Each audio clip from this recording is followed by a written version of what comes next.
of us, so we're ready to roll and begin exactly at 9. Sorry to do that to you. The January 17th, 2018 meeting of the City Council is called to order. This meeting has been properly noticed and posted in compliance with the open meeting law. These proceedings are being video recorded as well as presented live on KCLV. Look at these handsome kids that are out there. Wonderful. And are closed captioned for our hearing impaired viewers. Please note customers of CenturyLink and Cox Communication may view this program in high definition on channel 1002.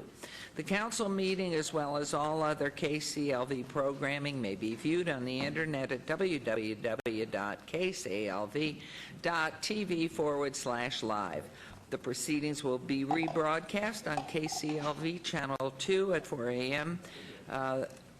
Wednesday, the date of the meeting at 8 p.m., Friday at 4 a.m., Saturday at 7 p.m., Sunday at 7 a.m., and the following Monday at 5 p.m. This building is protected by state-of-the-art fire detection and suppression sprinkler systems. If alarms should activate during today's meeting, please exit using the exit at the back of the chambers and go out to the mezzanine. Proceed out the double doors to the terrace and go down the back staircase.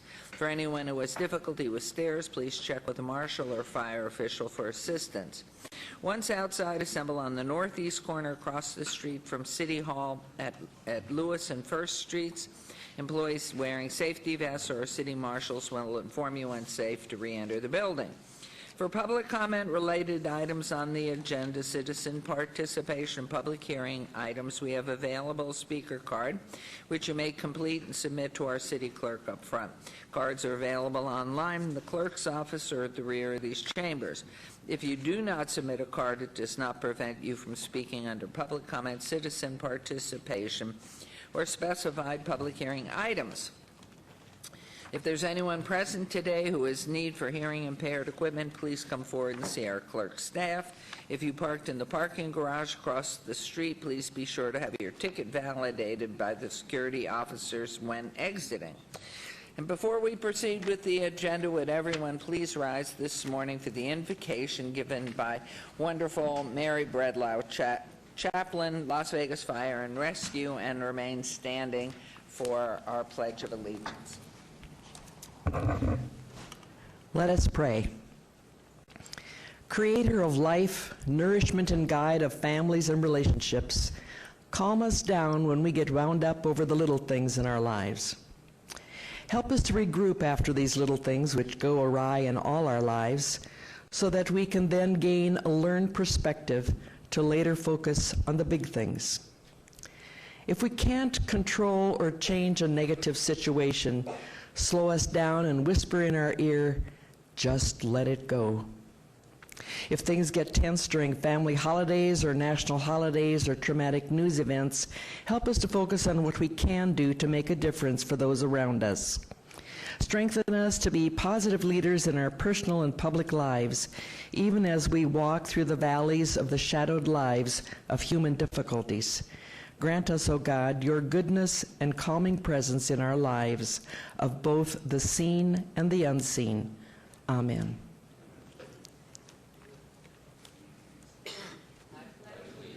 To the flag of the United States of America and to the republic for which it stands, one nation under God, indivisible, with liberty and justice for all.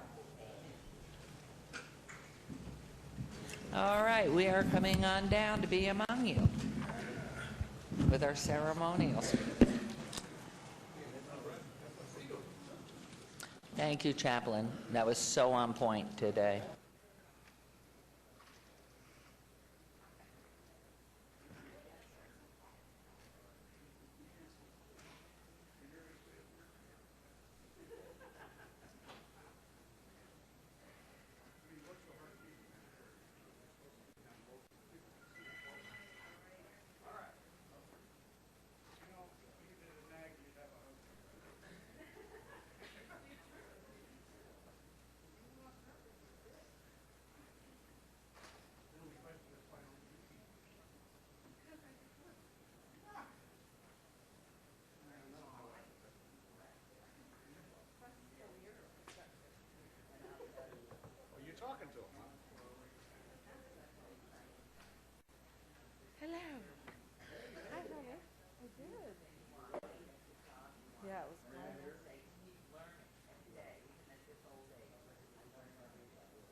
That's my school. No. Not St. Joseph's. Yes, I went to St. This is St. Joseph's football team. We really were good. I thought I only went through 6th grade. They're awful big for 6th grade. Big for their age. Okay. We're all, oh, and we have a beard and a mustache. Boy, does that grow quickly. Okay, this is our ceremonial portion of the agenda. And for our first item, if he's here, I would like to call up our Las Vegas Lights owner, Brett Lashbrook. Please, if you're here. There you are! Wow! Please give this guy a hand. Oh, are you going to change our city? Holy cow. Oh, give me You're well known around here now. Thank you very much. Yours. We are. Wait a minute. This is going to change the city. You know, back 4 or 5 years ago, we wanted to get a MLS team here, and of course, it didn't happen because the world's #1 sport is soccer. And then out of our dreams came this guy, who's bringing us the lights. And all he's done is involve the community and make it possible for even a local soccer player to be part of this. So it's not my morning, it's yours. I just can't tell you we're excited. It is every day. Thank you so much, Mayor, members of the council. So we're here for a special announcement today, but first let me just tell you, the last time I actually formally addressed each of you was just under 6 months ago. It hasn't even been 6 months. And this was the domino that has started this soccer dream for all of us, right? Your support in allowing us to go into Cashman Field, into this redevelopment site, to invest money, to bring the world sport downtown, has created the following. Since we last spoke, we've included the fans every step of the way. The fans helped name us, Las Vegas Lights FC. The fans helped design our logo, which is inspired by the fabulous Las Vegas sign. We've hired a high-profile coach, the first individual who has coached in both Mexico and the United States in first and second division. We are committed to being a professional team that is playing at the highest level and is embracing all diversity across this great city of ours. We've sold thousands of season tickets, and we have, from the very beginning, day in, day out, said this team is for Las Vegas, by Las Vegas, of Las Vegas. We have created a Lights Local Pledge. That has included all the fan involvement that we just talked about. That has included becoming the first professional sports team in the history of professional sports to guarantee a Las Vegas player on our roster at all times. As long as we are a team, there will be someone who was born here, grew up here, went to high school here, or graduated college from here. We will always have a Las Vegas player. We actually opened up an open combine to provide local players because we know there's talent to become professionals. We had over 700 sign up in 72 hours. We had to cut it off. Of that 700 plus, we have already signed 5 local kids. These are professional athletes that deserve the opportunity. Of those 5, 4 speak English, 4 speak Spanish, 2 were born and raised here, 2 graduated high school here, 2 graduated college here. And one of my favorite stories, a young man who was born here, lived here to the age of 6, moved to Mexico, became a professional soccer player at the age of 15. He's been playing the last 7 years at the highest level of Mexican soccer, and he called us. He said, I want to come back home. Las Vegas is my home. There is a team now. I want to play for us. He considers himself a Las Vegas native, and he wants to come back. And those are the types of stories that we're trying to create. So fans, the players, the local business community, incredibly, incredibly proud previously to announce that Zappos is our presenting sponsor. They represent so much of downtown, the growth of Las Vegas. Everyone at Zappos immediately understood the world's game downtown, what it can mean. We've struck deals with Finley Automotive Group, these hyper-local entities that mean so much to the community. We've struck a deal with Local Laborers 872 and many more yet to come. And today, I'm incredibly proud to announce, as the next step in our Lights Local Pledge, is we're rolling out a community program, kicking it back to the community. We are committed to any charitable cause in Southern Nevada. whether you are an international entity with a local chapter, or you are a mom and dad with a program that you want to do for your kid's school, your neighborhood, whatever it is, whether you are a registered 501c3 or not, if you have a charitable cause and the money stays in Southern Nevada, we will provide $5 for every individual ticket sale sold back to your entity. $5, kicking it back to the community. I just want to give this context. One of our great things is making sure that our game is affordable. We want everyone in this room, everyone in this community, everyone to have an opportunity to come to our game. It's an average ticket price of $20. Season tickets start as low as $10. Individual game tickets start as low as $15. Think about that. It's a $15 ticket, and we're committing to give back $5 of that back to the local community, to anything, whether it's the local high school football team, whether it's something larger, smaller, bigger, wherever it is. As long as the money is being spent here, we will give the money back into the local community. To provide additional context, let's say we sell a quarter of the stadium under this program, conservatively. That's 2,500 tickets. You times that by $5 a ticket, you times that by a minimum of 20 games, we conservatively believe that we will be donating $250,000 back to the local community and charitable causes, and we couldn't be more proud of it. On behalf of my entire family, the entire Lights FC family, we thank the city of Las Vegas. We couldn't be more excited to start this soccer dream, and Viva Lights. Yes, and I have gifts for all of you. So as long as you go to each of your constituents and tell them about this program. We want everyone to go to lightsfc.com and sign up. All of you have programs in your districts. We want everyone to sign up for this program so we can give the money back to where our fans want the money to go. The first game is, no.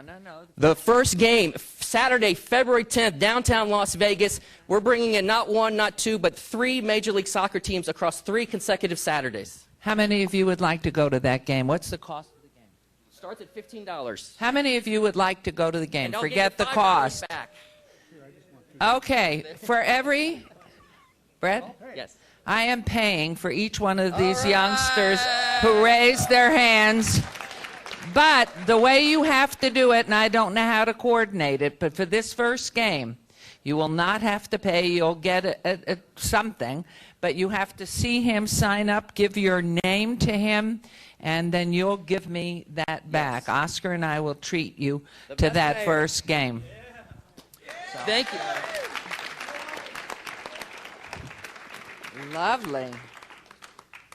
So tell us a little bit about our coach, who I know, and I said he was very much like, I mean, he's perfect hand and glove guy for us. Tell us about our coach, and tell us about the whole experience of this first game, Brett.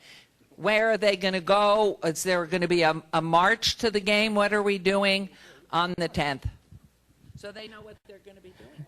Do you like to have fun? Yes. Do you like to have a fiesta, a soccer fiesta? That's what we're going to provide. The beauty of soccer, it's nonstop, high scoring, 90 minutes, clock doesn't stop. But partnering with our local supporters at Zappos, we're going to create not just a march to the match, but we're going to create a comprehensive tailgate party. We're going to have local music, local food, local activations. We're going to create a party. We are going to bring, over the course of the year, 250,000 people of locals into downtown Las Vegas. And they're going to stay and they're going to eat and drink and party and play. And we believe this is going to be a real driver, not just of creating the world's game and bringing it downtown, but helping all of downtown and having raising tides raise all ships. As for the game, I always say, if you've been to a football, a baseball, a basketball, a hockey game, it's a very traditional American sport, and it's great. There's cheerleaders and T-shirt guns and a scoreboard that says clap, clap, clap. In international soccer, that doesn't happen. It's the fans, it's you that's sitting behind the goal, singing and dancing and cheering, ole, ole, ole, marching into the stadium and bringing the energy for 90 straight minutes. That's what we're going to create. Just like you see on TV at the World Cup, just like you see on TV with the English Premier League, the Mexican League down in Barcelona, Madrid. We're going to create that. We are a world city. We are an incredibly diverse city. We have a wonderful stadium that has been utilized that we are going to bring life back to in the heart of downtown, as Mayor Goodman likes to say, and I say it often, the center of the universe, and we couldn't be more excited. Ole, ole, ole. You're going to need help. Okay. I'm not sure how to coordinate it, but Felipe's always here. Where's Felipe? There you are. And Laura, can you help Brett get the names and a contact so we know how to get the tickets for this first game to these students? And we can track it so I can pay it, but that you have the ID and know what to do. So, Felipe, could you come forward here so they can ID you? And we have to get you a pad of paper or cell. And then Laura Kalkman. And do we have anybody else I can call? So if we can do the Harry, come on down. Okay. So if you, Harry, and Felipe and Laura over there, if you will, they're going to stay here so that after we finish the ceremonials, you give your name and a contact number that we can be sure to be able to reach you to get you the tickets for February 10th. Saturday night, 8 p.m., Cashman Field, downtown Las Vegas. Olé, olé, olé. And then we're going to coordinate it. We'll double check, but we'll do that, and you're on me. So congratulations. We're so proud. Can we get a picture, everyone? Yeah. Let's do it. Well, all right. So where should we take a picture? Right over here? Move this out Well, of the we way. could, if we go here and we shoot that way, then we get the city hall. I mean, the city. And you notice when the vice president was here, his little insignia was on the podium, but that big one was there, went all over the world. So this is great. Right. So what do you sell these for? $20. Okay, here we go, All right, everybody. come on. Okay. Make sure you can get the...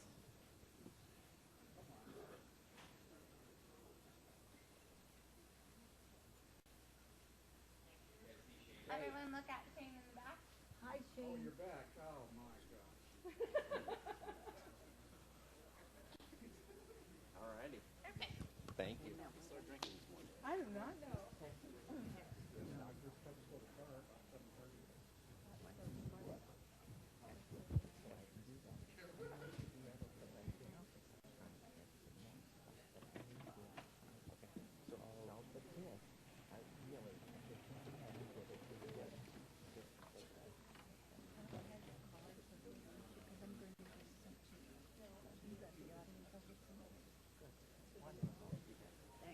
Thank you. Oh, it came back all by itself. Don't you want your notes in case you have to do another one of them? It's in my heart, Mayor. Okay, for our next item, I'd like to ask our Operations Maintenance Director, Jerry Walker, to join us at the podium. Where are you, Jerry Walker? There, right up front. Boy, does he run a tight ship. Thank you so much for all that you do. Anything breaks here? Anything breaks anywhere. Poor Jerry. Anyway, our employees strive to be superheroes in the workplace, meeting our values of being kind, committed, and smart. They build our community to make life better, and I'm proud to announce that the Employee of the Month, January 2018, is Larry Pabst. Larry, please come on down and join us.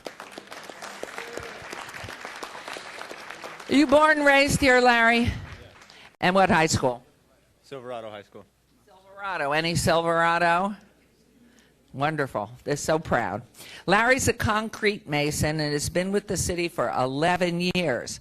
On July 19th, Larry was leading a small crew performing maintenance activities near Alexander Road and Tenaya when an elderly woman drove up to them in her car. She was totally disoriented and said she was lost and couldn't remember how to get home.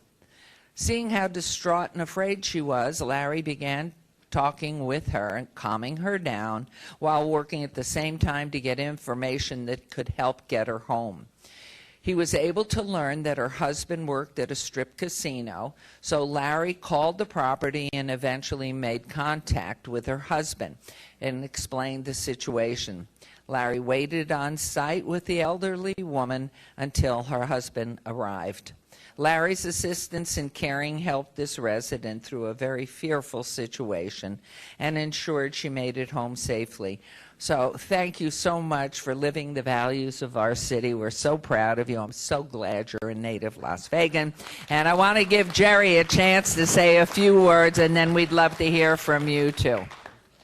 Thank you, Mayor. As stated, Larry's been with us for 11 years. He started as a maintenance worker, He's worked his way up to concrete mason, which is a very strenuous, difficult position, but Larry does an extremely solid job for us. We're very proud of him, and exceptionally proud of him for this incident where he reached out and provided this support and assistance to one of our citizens. Also like to thank Rick Baird, his foreman, real quick, for submitting the nomination and bringing this to our attention. And who's that? Who did that? Rick Baird is Larry's foreman at our West Service Center.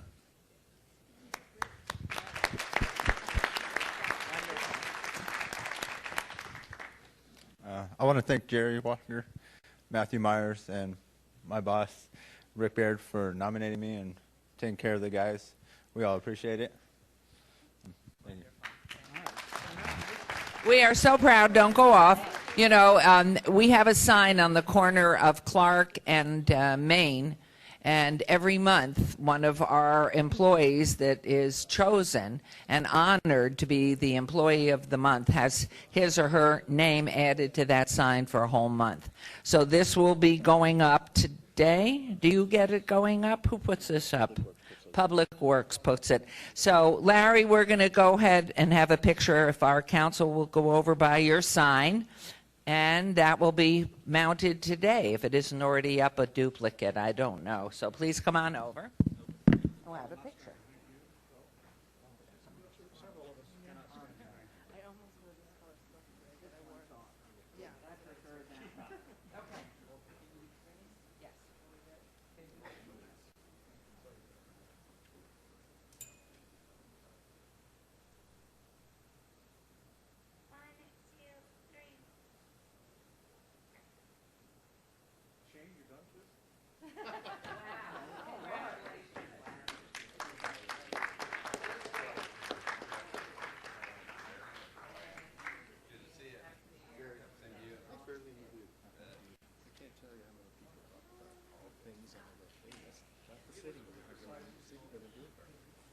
Okay, for our next item, Mayor Pro Tem Tarkanian is going to recognize a group. I think I might know who this group is. Where are you, Councilwoman?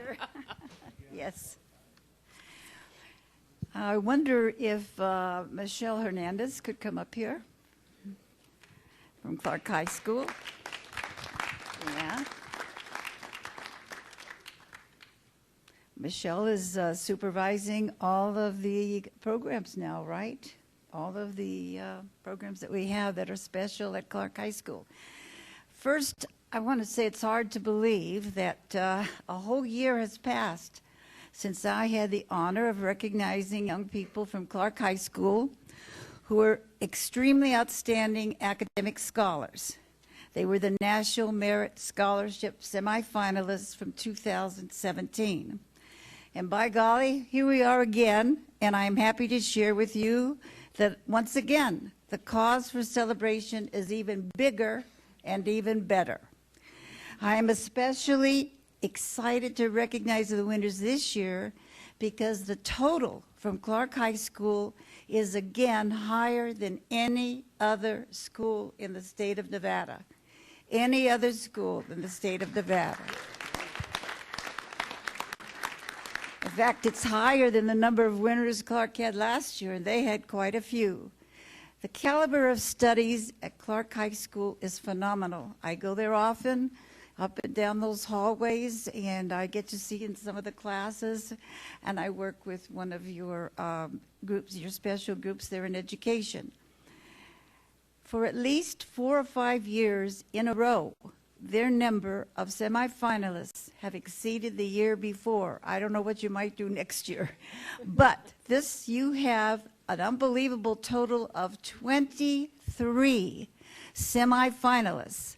And to help give you some perspective, the Davidson Academy in Reno is the closest with only 17. And here locally, the highest after Clark was Coronado High School. They had 10.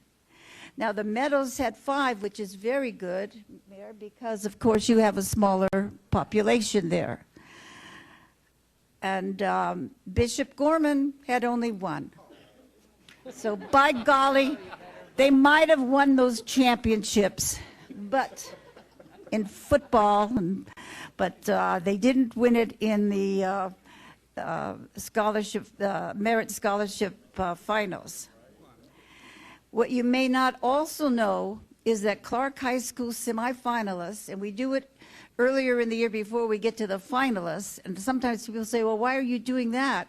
Well, sometimes it takes longer and we can't get it into the year before the finalists are named. But 99.9% of Clark semifinalists end up finalists. So that's only 0.1% that does not. So I'm expecting all of you to be on that finalist list here, too. So it's very important that we recognize today students who have worked so very hard and who have achieved so highly, because we know, those of us up here, that you are our future. Some of you are going to be here taking our place. Some of you may be on the county commission. Some of you may have some new business with some new type of technological phenomenon that we don't even know what it is yet. But I'm just so very proud of what you do, and the entire city is very proud of what you do also. I'd like, Michelle, for you to say a few words, please. I just wanted to thank you for the honor of recognizing our students. They are some of the most outstanding students you'll ever encounter in your life in the Valley. They are the top 1% of our country. These students are going to be making differences in our world, and we're excited to see what happens. So thank you. So could our share of the top 1% come up here, please, so we can get a good picture of you also? And you'll be on television, which repeats itself throughout the week, and you'll be able to see yourselves. Now,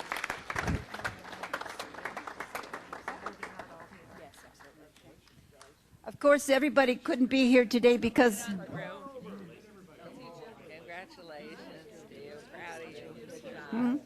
I'll just let you know who's here today. Congratulations. yeah, I'm going to hand these to you, I think, because they're in alphabetical order, but it might. Okay. No, good job. Wonderful. Congratulations. Thank you. And Michelle is going to present each of the people, each of the students here that is a semifinalist. And you'll notice we don't have all students here today. We have a number of students at MIT competing in a Science Olympiad competition. You know, I don't know if that mic's working all the time. Okay. Oh, I heard it. Yep, that time I heard it. Okay. Oh, kissing me. Yay. Okay. Right there. Well,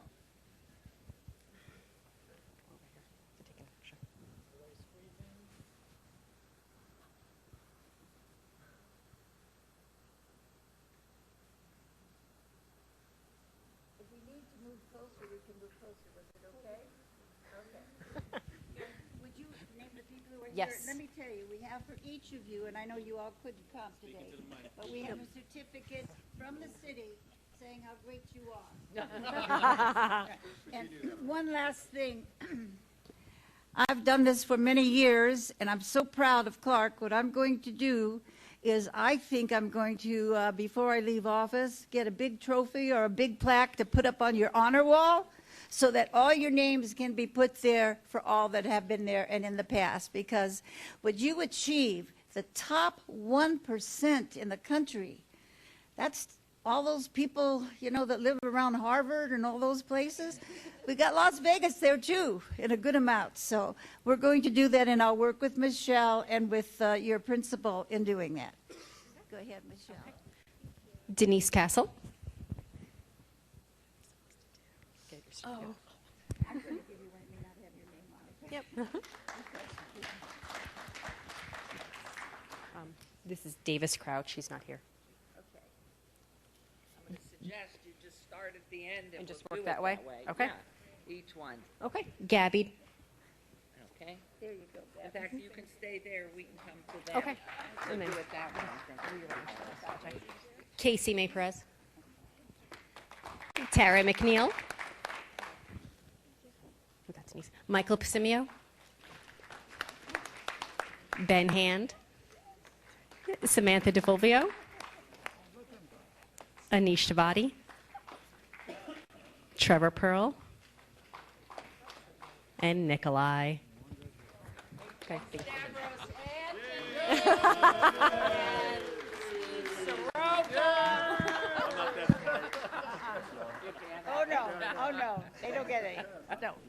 But anyway, again, we just are so very proud of you and proud of Clark High School and all the hard work you do over there. And we thank you very, did anybody want to speak from the group and say anything about your school? Trevor, just quickly, Trevor, okay? These group of kids standing around me are some of the most incredible people I've ever met. And, you know, a lot of times you walk around and don't get to interact with people, no matter how old they are, who give me the same breadth of knowledge that I've gotten from each and every single person in this group, even those who aren't here. So I'm incredibly thankful to be a part of you guys and to have been awarded this honor also. And thank you, Council. Thank you, Clark. Thank you, Ms. Hernandez. You guys are the best. Thank you. I'm going to take that. How many of you are out of Hyde Park? How many out of Hyde Park? 3. Okay.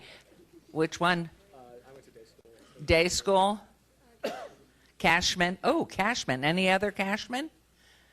Gwynn, are you, is Gwynn, Kenny Gwynn, is that a feeder school or no? They are. But it looks like Hyde Park. Boy, they're doing something best. They're in your ward. Time to give them a award to keep them going. Congratulations. I have a 87, 88, and 89 Clark Charger. And only one of the 3 was national merit, sadly. But the others are happy and doing well in life, so you never know. Congratulations. Just work. Congratulations to you. Proud of you. Congratulations. Good job. Congratulations. Great. How nice for Hyde Park. We have to get back there. Oh, yes, we do. Great. Congratulations. Do you go back to Hyde Park and do anything for them? Only in your nightmare. Well, those are tough years, 6th through 8th grade, believe me, I think for all of us. Okay, thank you all. Thank you. My chips, yes. Could you reach behind there? I completely forgot. These are Good Luck Mayor chips. And could I trouble you to do that for you? Give everybody one, if you would. This Good Luck, Good Health, they do work. But anything, money you find on the street, I get 50%. 50% kickback here. Thank you. They're Good Luck, Good Health. Thank you there, Colonel. Okay, while we're passing out the funds here, our next item, we have some champions, Councilman Coffin. And it's you. Thank you all. Congratulations. We're going to keep an eye on you. Go Chargers. Thanks. Nanook of the North. With your way you've got your scarf on. Yours.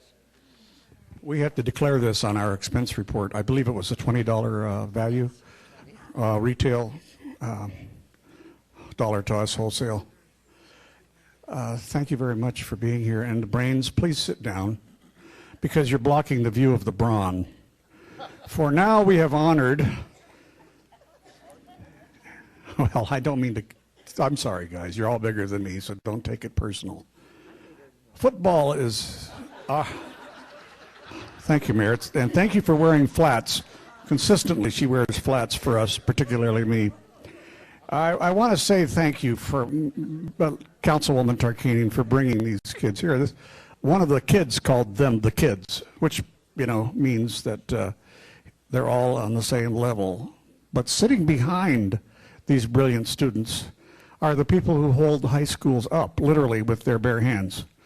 They are the Desert Pines High School boys football team, the Jaguars. Jaguars, say it.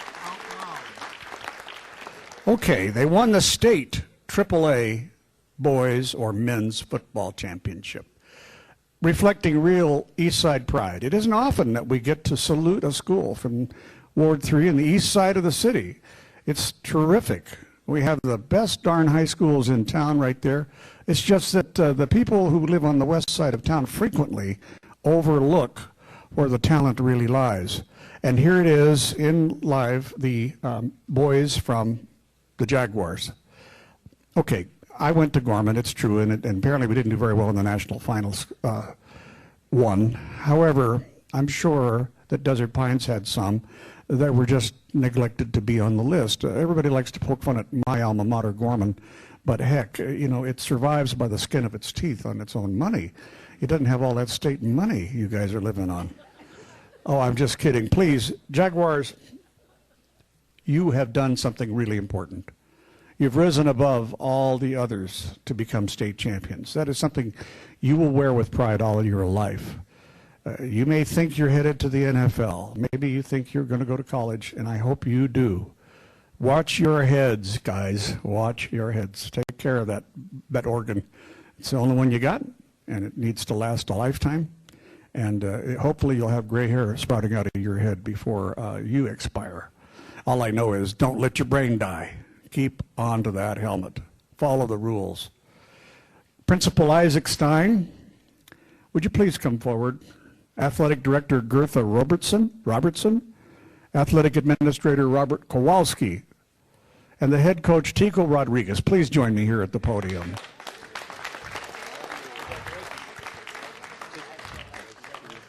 Hi.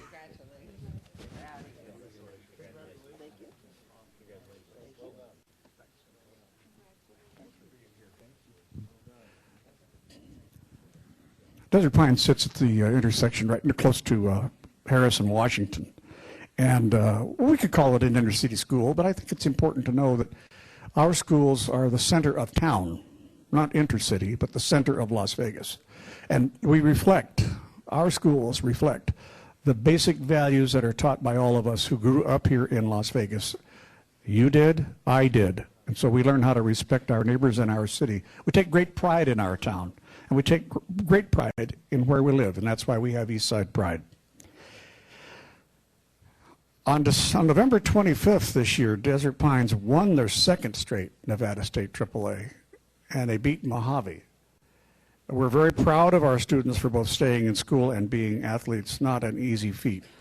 Additionally, to Tico, the head coach, we want to honor assistant coaches, and I don't know how many are here, but just wave your hand if you are. Derek Niggemeyer, Alan Nichols, Frank Mariani, Dwayne Walker, Michael Cosgrove, Sean McNulty,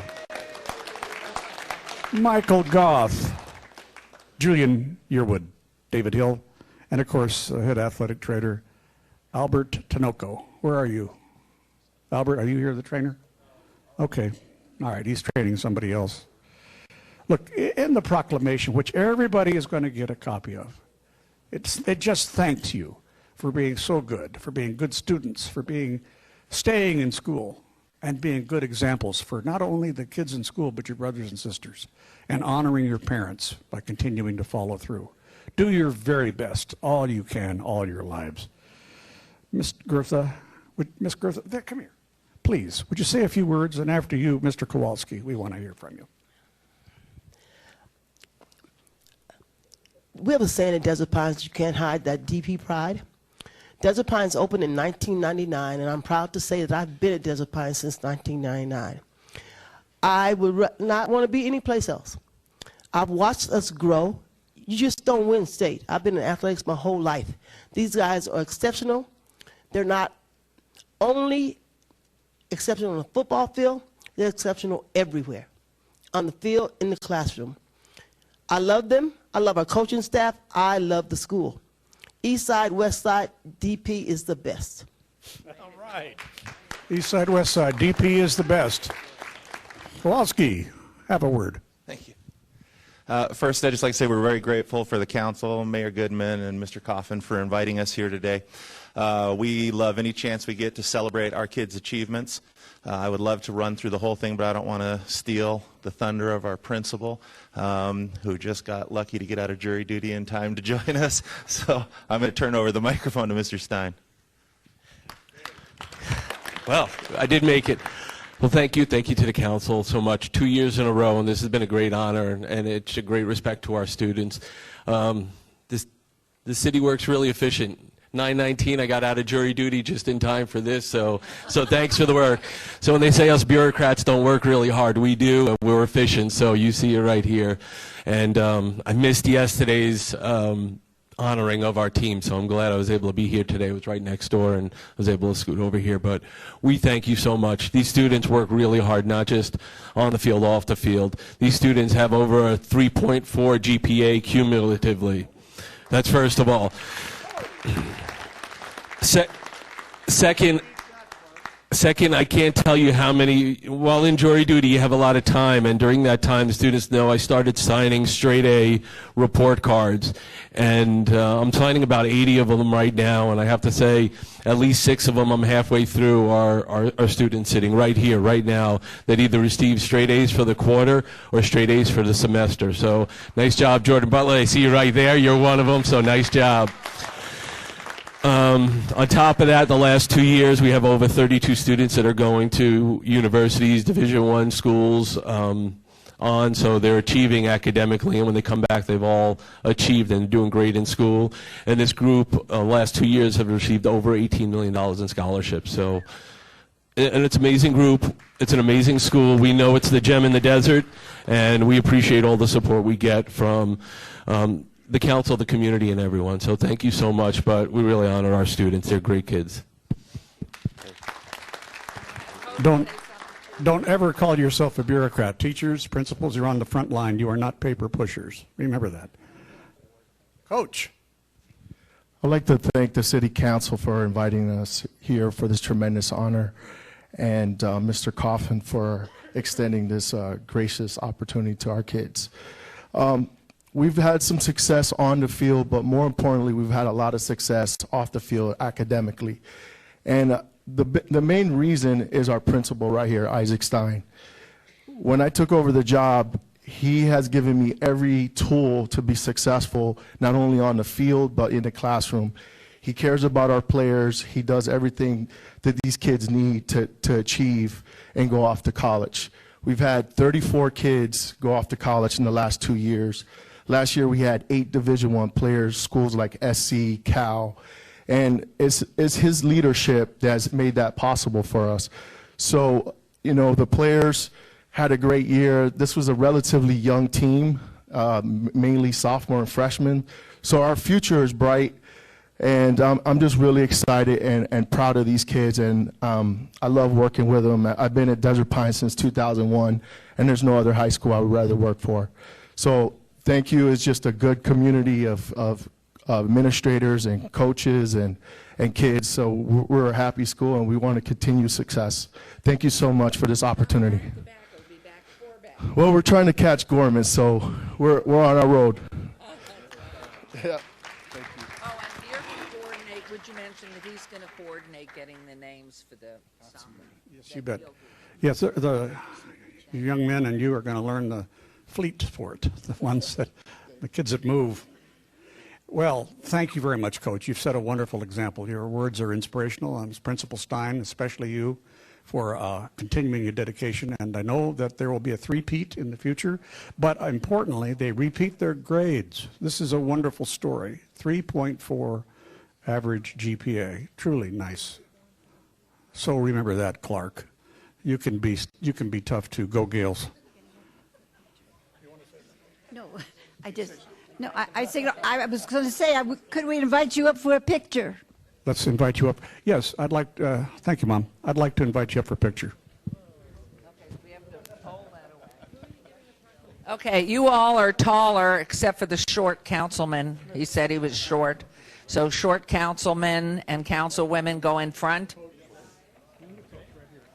Congratulations. Awesome. What years? What year? What year? I'm a junior. Sophomore. Freshman. Oh, that's all he got so fast. Yeah, council, why don't you go in front? Because that's great.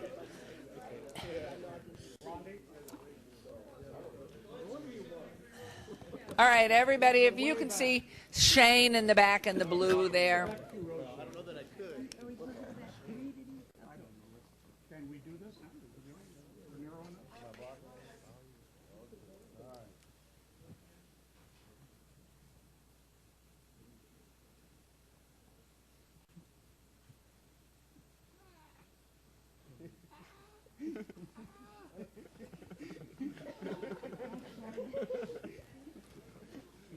And Coach, I have a good luck mayor chip for each of them, so let me give you this box. If there are any left over or you need more, just contact what's on the back there. Good luck, all of you. Good luck. We're going to be watching you. And how many of you are sophomores? How many sophomores do we have here? How many freshmen? Oh, my. Juniors? Juniors. Hopefully there aren't too many seniors. How many seniors? Oh, we wish you good luck going forward. We're going to watch you on TV. I know it. Good luck to you all. Congratulations. Great. You're so proud. You're so proud.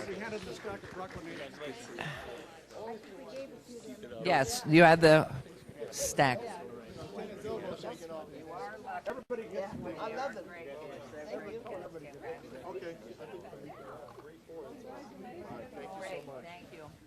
Okay, and your coach is going to go ahead and get us the names of all of those who want to come to that February 10th soccer match. So it's going to be great, and we look forward to seeing you, and we are so proud of you. So this is just wonderful. What a great day. Okay, so for our very last item, Councilman Anthony, here we go. Thank you, Mayor.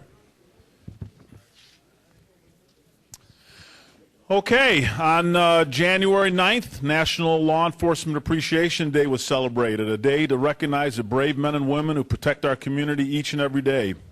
In celebration of that, the Las Vegas Metropolitan Police Department Foundation launched its Go True Blue campaign. Since the tragedy of 1 October, there has been a groundswell of support for the officers in our community. This campaign provides a vehicle for the community to show their support. I'd like to now invite Tom Kovac to come down here, who is the Executive Director of the LVMPD Foundation. Tom, give him a nice round of applause. He's a great guy. And then Assistant Sheriff Tom Roberts, who is representing the Las Vegas Metropolitan Police Department, as well as the foundation. Tom Roberts, good job. Go True Blue is more than a campaign slogan. It's a rally cry for the citizens of Las Vegas to endorse the Las Vegas Metropolitan Police Department. In 2017, the Las Vegas Metropolitan Police Department Foundation launched its first Go True Blue campaign and started to build new partnerships between citizens, businesses, and the LVMPD. Contributions to this nonprofit foundation help develop programs and initiatives that support community safety. The foundation has been instrumental in helping to update equipment for the department, advance officer training, higher education scholarships for officers, community safety programs, and support for families of our fallen officers. At this time, I'd like to ask Tom to say a little bit more about the Go True Blue campaign. Tom? Thank you, Councilman. Thank you, Mayor. Thank you, Council. Thank you and the public who are sitting in the audience today. The importance of what our police officers do each and every day cannot be understated. This group recognized a business owner bringing an exciting venture to our city, some outstanding academic achievers in high school, and a phenomenal football team, their coaches, their teachers, their mentors. What we rely on our law enforcement to do each and every day is to create a safe community so that all of those people representing all of us can excel. And so this campaign, the Go True Blue campaign, is an opportunity for us, the public, to say thank you to LVMPD, represented today by Assistant Sheriff Tom Roberts, who's here on behalf of Sheriff Lombardo and the over 5,000 staff members of the department. As was mentioned earlier, there's been tremendous outpouring for the department since 1 October, for very good reason. We hope we never have an experience in this community like that again. And so this campaign not only recognizes the heroism of the officers starting that night, but also the remarkable work that our officers do for us each and every day. Every night, every day, they put on the badge and go to work. This council has been incredibly supportive of the department. We thank you on behalf of the foundation. We're here to do the same thing. Make sure our department and their officers have the best funded police department in the country so that they can continue to create the safest city in America for us. So last year when we launched this campaign, City Hall was the first building to go blue. I hear it's going to go blue tonight again. Thank you.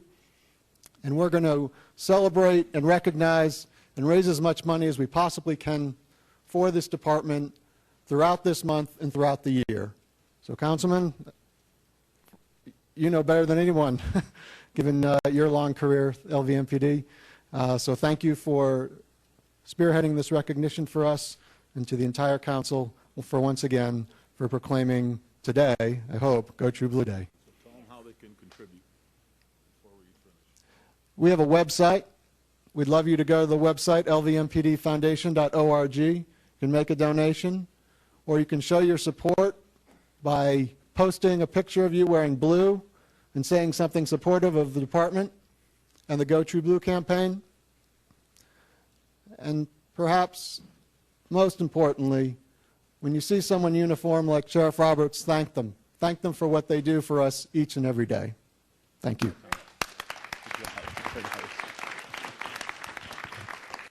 And then I want to have my good friend, Assistant Sheriff Tom Roberts. How long have you been in the Metro? 24 years and some change. Tomorrow he's retiring. How's that? Congratulations on your retirement. So come on up here, and I know you want to say a couple words about the department as well as representing Sheriff Lombardo. Oh, I'm sorry. Thank you. Thank you very much. So on behalf of Sheriff Lombardo, I'm here today to thank the mayor and the council for all the support that you provide us, and also the foundation for all the things that Tom mentioned that the foundation does for us. I don't want to take away from the city's contributions to our finances every year. They do a fantastic job of supporting the agency, not only financially, but legislatively, and everything that you do in our community. You support us 100% and some. But the foundation, where it steps in, is sometimes we have those things that we don't plan for, we don't budget for in the regular process, and the foundation is able to close that funding gap and provide us some funds so that our officers can go out and do the things that they do for you and us every single day. That's what this campaign is about supporting the officers and the work that they do 24/7, 365 days a year. They're really out there doing a lot of things that a lot of folks in our community can't do for themselves or don't want to do, for that matter. But I just want to say thank you for being here today. Thank you, Tom, and council and mayor, for all your support. And we really appreciate everything that you've done for us. And so have a great day, and thank you. Thanks, Tom. So again, if you would like, contribute to the Go True Blue Foundation and campaign. Wear blue, like Tom said, and post it somewhere. And the other thing to keep in mind is during the downturn, Metro went several years without an academy. Just the money wasn't there. Today they're running back-to-back academies for a while. So if you want to be a cop, this is a great time to apply to Metro to be a police officer and serve this community. Not only a police officer, but corrections officer or civilian employee. So like Tom mentioned, tonight the City Hall will be lit up blue in honor of the campaign. And I also have a proclamation signed by the mayor and the entire city council proclaiming January in the city of Las Vegas Go True Blue Month. So congratulations. Let's come on in and get a picture. Okay, we can come up right here. Come on in here.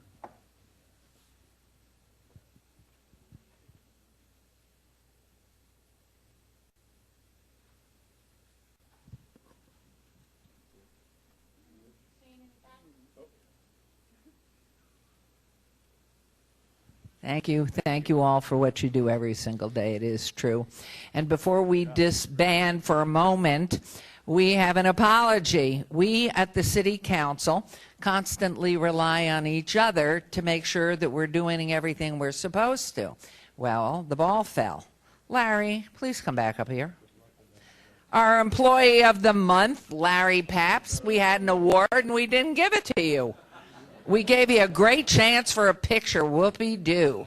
Now you got something, and we congratulate you, and I'm so sorry. I mean, this is something. We just look who's got it, what's happening, but congratulations from all of us. We really appreciate what you do. So sorry. Okay, so it's 5 minutes to 10. We are going to recess for 5 minutes to make sure that our technological group can catch up with the human element and make sure everything transfers right. Thank you.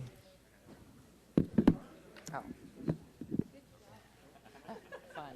Who gets? Oh, I gave him the whole box. You did. Okay. So I said if he needs more, Paul. Okay. These were all the names of the students from Clark High School. And so I need a total number, write a check. I need to find out where to write the check, Mr. Riggleman, if I may. Thank you. Thanks.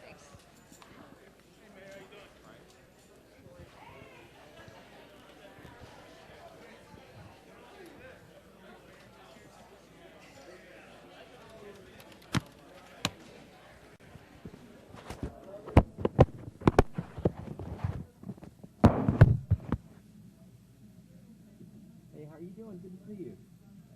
Happy New Year.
No, thank you.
Video froze already, but I'm still counting.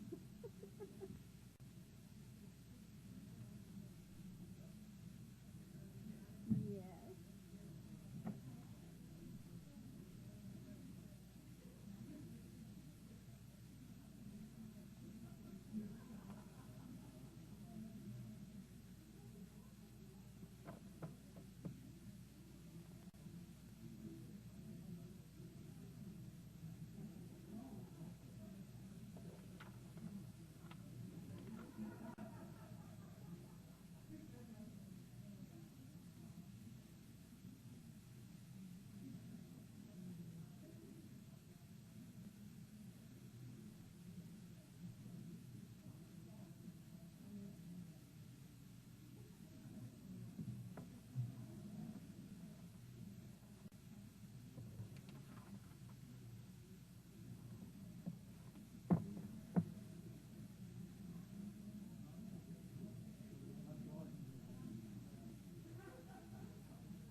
Okay, everyone, we are about to move forward.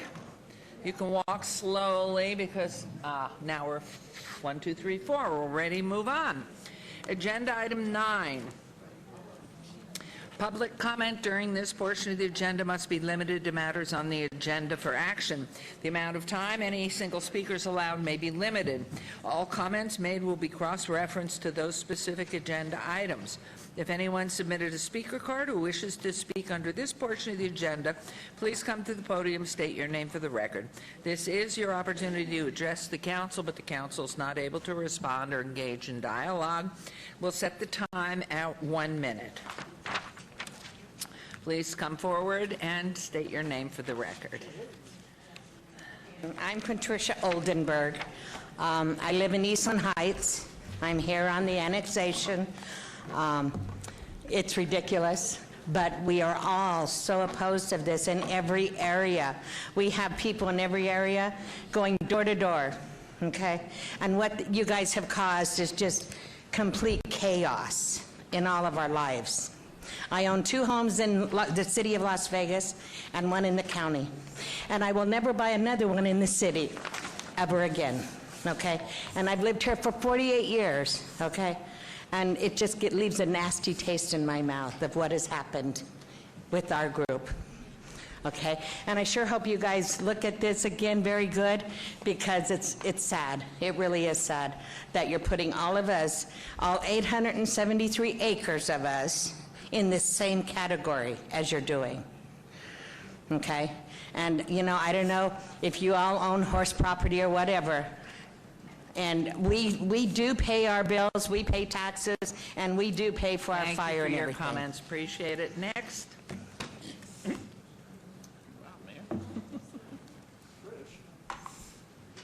Good morning. My name is Mike Carroll. I am at Eastland Heights Subdivision County on here, once again on here, 4048 Pleasant Road. I thank you for this opportunity to speak. Key the last time and that we were here, which was January 3rd, when you moved this forward, there were 6 councilmen that voted for the moving forward, even though there were 100, your count, people in the audience, and there was nobody here that was for the annexation at that time. We went to the county commission, and they claimed that they were blindsided. And now, whether this was a cover-up or not, you 2 people or you 2 organizations are our representation. It sounds like there's no communication between the 2 on here by what we were told from them the other day. We would like to thank Mr. Soroka for trying to kill this by being the only nay vote. So in other words, there are 6 people on the council here who were sympathetic enough to move it forward, but didn't listen to 100 people who said no, okay? And we can't come up with any more. Please kill this and represent us instead of moving forward on an agenda. We would appreciate that very much, and thank you for the opportunity. Have a great day, please. Thank you, Mr. Carroll. Thank you. Anyone else, please come forward.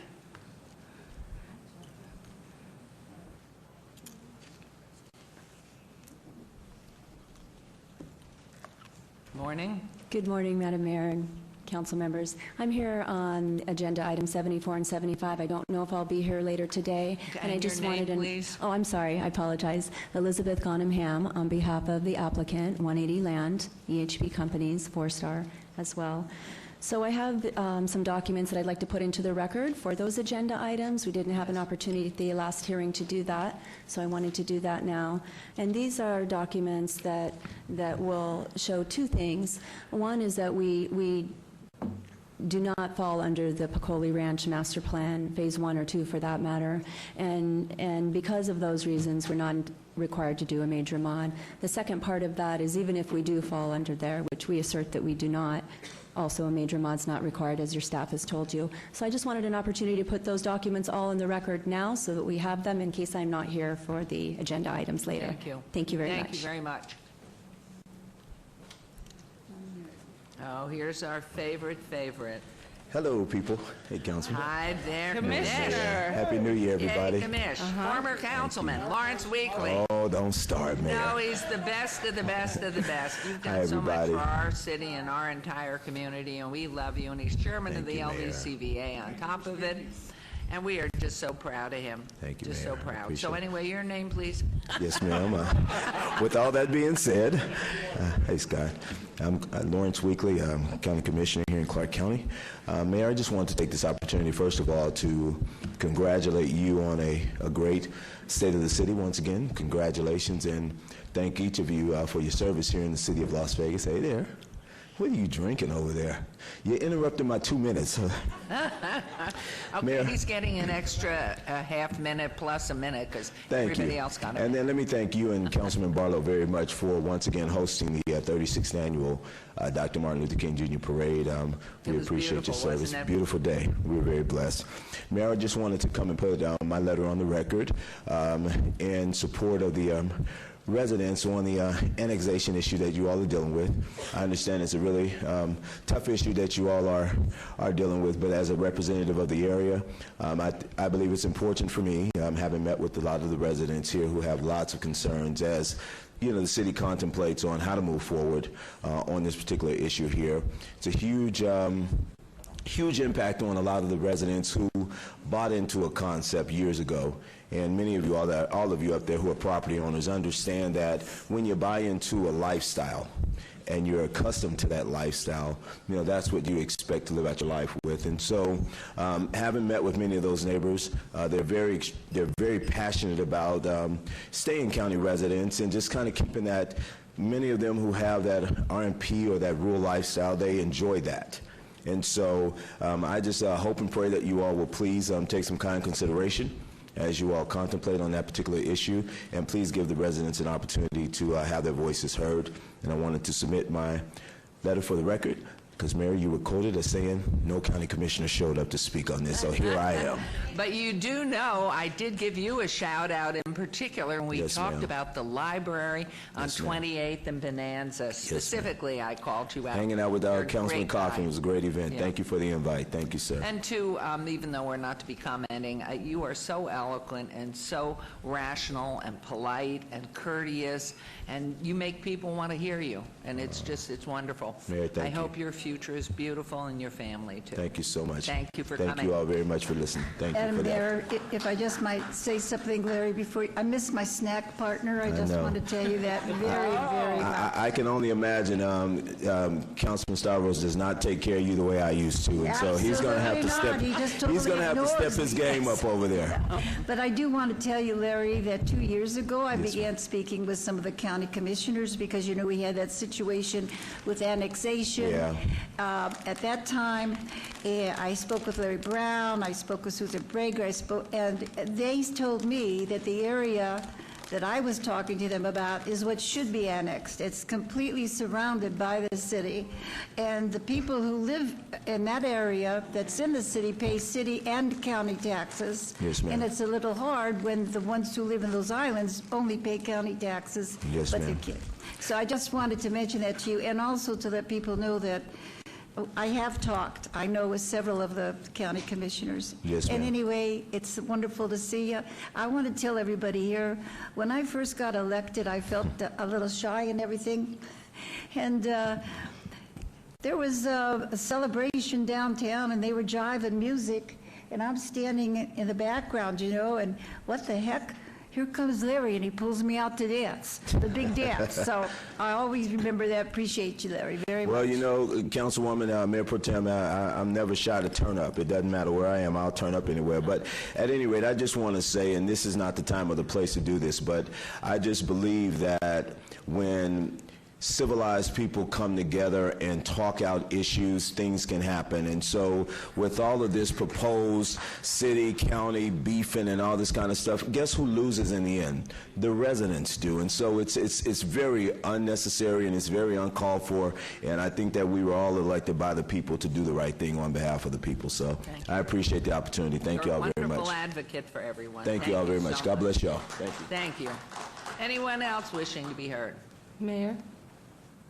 Please. Yes, please. So, as our last council meeting where, we voted 6-1, that was basically to make sure that you guys got notice to go forth. I want you guys to know that. Thank you. Well, I think, too, as people listen to what's going on and follow through, they know what the process is, why the vote is. It's when you're closed-minded and closed-eared that you just want your single area, and that's all you care about, and you don't listen to anybody else. So your comments well taken. I appreciate it. It's part of a process. Anyone else? All right, we'll move on to agenda item 10. Business items for possible action. Any items that the council, staff, or applicant wish to be stricken, tabled, withdrawn, or held in abeyance to a future meeting may be brought forward and acted upon at this time. Mayor Pro Tem. A discussion item number 34, discussion for possible action regarding the applicant John Edmonds' request to waive daily civil penalties resulting from code enforcement abatement action for property located at 1600 North Martin Luther King Boulevard in the amount of $50,000. Ward 5 Barlow, the request by staff is to strike, and I so move to strike. Thank you. There's a motion to strike agenda item number 34 from the agenda. Please vote and please post.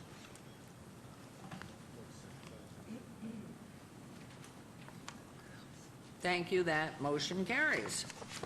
Agenda item 11, possible action to approve the final minutes by reference to the December 6th, 2017 regular city council meeting. Mayor Pro Tem, may I have a motion to approve the minutes, please? Move to approve the minutes. Thank you very much. There's a motion to approve. Please vote and please post. And the motion carries. We'll move on to agenda items 12 through 33. On the consent agenda are considered to be routine, recommended for approval by their departments, may be enacted in one motion. Are there any items the council wishes to bring forward? Okay, hearing none. Would you please, I will make a motion to approve the consent agenda 12 through 33.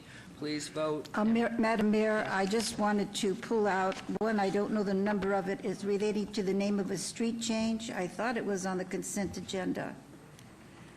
Perhaps I'm wrong. All right. Wait a minute, let's take a look. It's a street name change from what to what? It's being changed to, Your Honor, that's an item in the afternoon, so that'll be Okay. on the one motion, one vote this afternoon, so that would be the appropriate time. oh, okay, I had the right place but the wrong time of day. All right, thank you. Thank you. So please vote on the consent agenda 12 through 33, and let's go ahead and post those.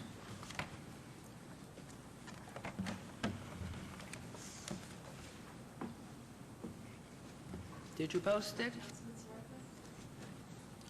Oh.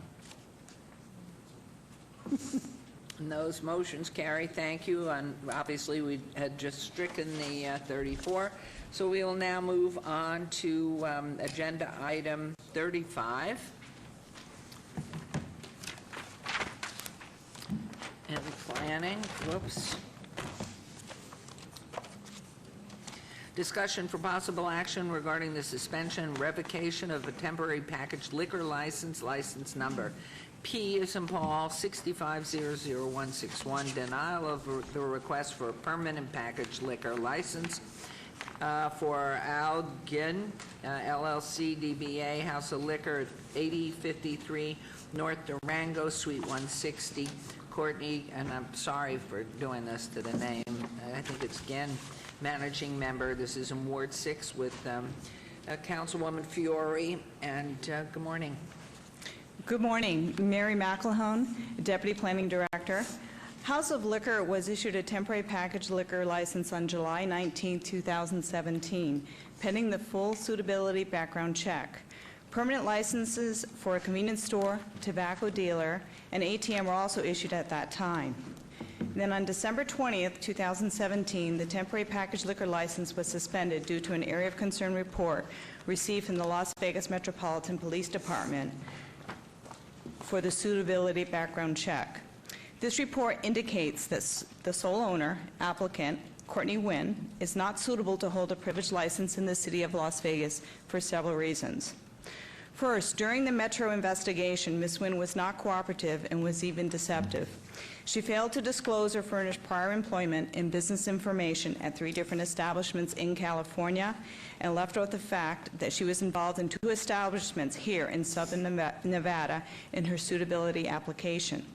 This alone is grounds to be denied for suitability. One location that Ms. Nguyen failed to disclose was a cosmetology establishment she owned called Harmony Spa in Garden Grove, California from 2001 to 2013. After acting on a tip, undercover officers were solicited for illegal massages on September 25, 2013. Ms. Nguyen said that she was out of town and that a mistake had taken place at the establishment. However, 8 days later, on October 3rd, undercover officers again entered the establishment in undercover capacity and were again solicited for an illegal massage. Ms. Nguyen also failed to disclose that she owned Cypress Spa in Cypress, California in her application. She owned this location from 2011 to 2013. The Cypress Police Department disclosed that they had received reports that prostitution was taking place at Cypress Spa, and that a magazine ad also alluded to this fact as well. Ms. Nguyen also failed to document her involvement at La Papillon Day Spa, located in the city of Las Vegas. In March of 2014, the city of Las Vegas was contacted by a former employee that stated that Courtney Nguyen was the hidden owner and that prostitution was taking place. A relative in California, Thong Nguyen, was the actual owner of record. Even though the business license had not yet been issued and the business technically should not have been opened, Metro conducted an undercover operation in March of 2014, which resulted in an arrest for prostitution. Courtney Nguyen was at the location at the time of the undercover operation. Advertisements for the business were also found on websites known to solicit for prostitution. Recently, during this current investigation for suitability, the detective spoke to Thong Nguyen's daughter, who confirmed that Courtney Nguyen was her cousin, and that during this period of time, Courtney Nguyen was solely responsible for its operation. More recently, Ms. Nguyen was involved in Fouquet Spa in Clark County, a cosmetology location.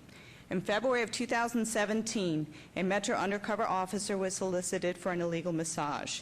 Ms. Nguyen was the woman seated at the front desk who also quoted the detective the price for the massage. She was also the individual who asked the girls to line up for the detective to pick from. Ms. Nguyen was also found at the location operating this business even after Clark County suspended the license in March in 2017 as a result of the undercover operation. The owner of record for this business was Phi Tay May, Ms. Nguyen's mother, who is believed to have operated as a front for the operation. Ms. Nguyen did admit to being the manager on duty during the undercover operation. Several months later, Fouquet Spa reopened, but this time as Vitality Spa, a tanning salon. Mary, I hate to interrupt you, but I want you to continue on that. But when you say Fouquet, because I read it and I read it like in English, could you spell that? Because I just want people to understand the name of this particular. Yes, it is Phuket, and if you were to say it phonetically in English, it's bucket. I believe this is the name of an island in a different part of the country. So several months later, Fouquet had reopened as Vitality Spa, which is a tanning salon. The owner of record was Ms. Nguyen's daughter-in-law, Jessica Huan, unbeknownst to anybody. On July 12, 2017, Ms. Nguyen was again at the location when detectives walked in for an inspection. Ms. Nguyen told the officers that the establishment was a tanning salon. But when asked, she could not locate any tanning supplies, tanning sprays, or any tanning equipment, and the location did not have any tanning beds. On July 19, 2017, undercover detectives received an illegal massage and was solicited for prostitution. Clark County suspended the license August 10, 2017, and the property owner, the landlord, was able to confirm that Ms. Nguyen was in charge of the spa. During the investigation for suitability, the detective also came across other information. Ms. Nguyen was investigated by the Department of Homeland Security, U.S. Citizenship and Immigration Services in 2005 for involvement in a marriage fraud scheme where she entered into a sham marriage in order to gain U.S. citizenship. Also, the key employee, Luan Nguyen, which is Courtney Nguyen's son, sold liquor to a minor during an undercover operation on September 16, 2017. The detective is here who completed the investigation and is available to answer any questions that you may have. The applicant, Courtney Nguyen, is not here. She has sent a representative, and I should let you know that this gentleman here who she has sent is not an attorney. Thank you. Thank you very much. And sir, if you would, your name, please, and then your relationship to the applicant. Yes, my name Ahmed Aluja, and I have Okay, a power... excuse me 1 second. Yes, sorry. Sorry, and no insult meant, but could you spell it slowly? A-H-M-A-D, last name A-L-O-U-J-A-H. And I am a manager in her store. I manage her business, and I'm holding a power of attorney to speak on her behalf regarding this matter. Okay. Before you go forth, is he listed as a manager on the business license? Is he listed anywhere? Yes, I'm on her employee list. No, on the city's list. No, he is not the key employee of record. He has not gone through any suitability background check, and he is also not an owner. So I just want you to understand that I will not take that title into consideration, that you manage these. You might manage them because you're her friend, but according to our city records, you are not a manager. That's okay. I have power of attorney to speak on her behalf this matter. Do we have And a I know copy you of already that? make your decision Do we about have a this. copy of it? Yes, of course. Okay. Here we go. Do we up here have a copy, or do you just have a copy? I will give it to you. No, you do not. Okay, If you want. great. Okay, please go ahead and Okay. make your comments. I just want to clear that all the reports she have, it's all claims and allegations, and she's speaking when they go inside those businesses and they find them, it's the business, not Miss Courtney Nguyen. Miss Courtney, yes, worked in some of those businesses. She worked as managers, and at one point, she worked as just cleaning the place in 2 places of those places. So all this report, Detective Bill Sean, built on allegations and claims. He did not provide any piece of document say she is related to those business directly. It's all his allegations. That's as far failed to disclose her previous employment. That was mistake from our agent who did the licensing for her. She told her to fill her past employment in Nevada, and she did do that, but she didn't disclose her California businesses or employment. And that's the problem there. And they say area of concern, hidden ownership. He did not provide any document or anything to say that she owns those businesses. He's just saying, I think she is. If you read the report, in conclusion, he say, maybe. Those are the words he used. He did not provide any paper. As far as involvement in marriage fraud sham, this investigation happened in 2015, and Ms. Courtney did not even know about it, and she been granted her citizenship. So if there was a problem with Homeland Security, I would assume they will do something. And we actually requested a report for this. We never heard nothing from Homeland Security. She granted her citizenship in 2012, and this report in 2015. And nothing happened. Nobody talked to her about it. And as far as the key employees selling liquor, this business is a very new business for her. She never done it before, and her son is the key employee of the business. He made a mistake, and she took action. We submit this to the city. We go through all the proper channels to make this happen. She has 6 kids. She does not want to sell liquor to any kids, obviously. So, I mean, all those areas of concerns is just a personal attack from Mr. Detective Bill Sean, who is personally attacked me, and I'm claiming here that this report was a personal attack because he have a previous involvement with Miss Courtney Nguyen, and I mean, I could answer all the questions. I have written statements of Mr. Tom Tong that she said he's her relative. He is not her relative. It's just the last name is Nguyen, which is a very popular last name in Vietnam, but they're just trying to connect that they have same last name, they are relatives. I have statements say he's not her relative.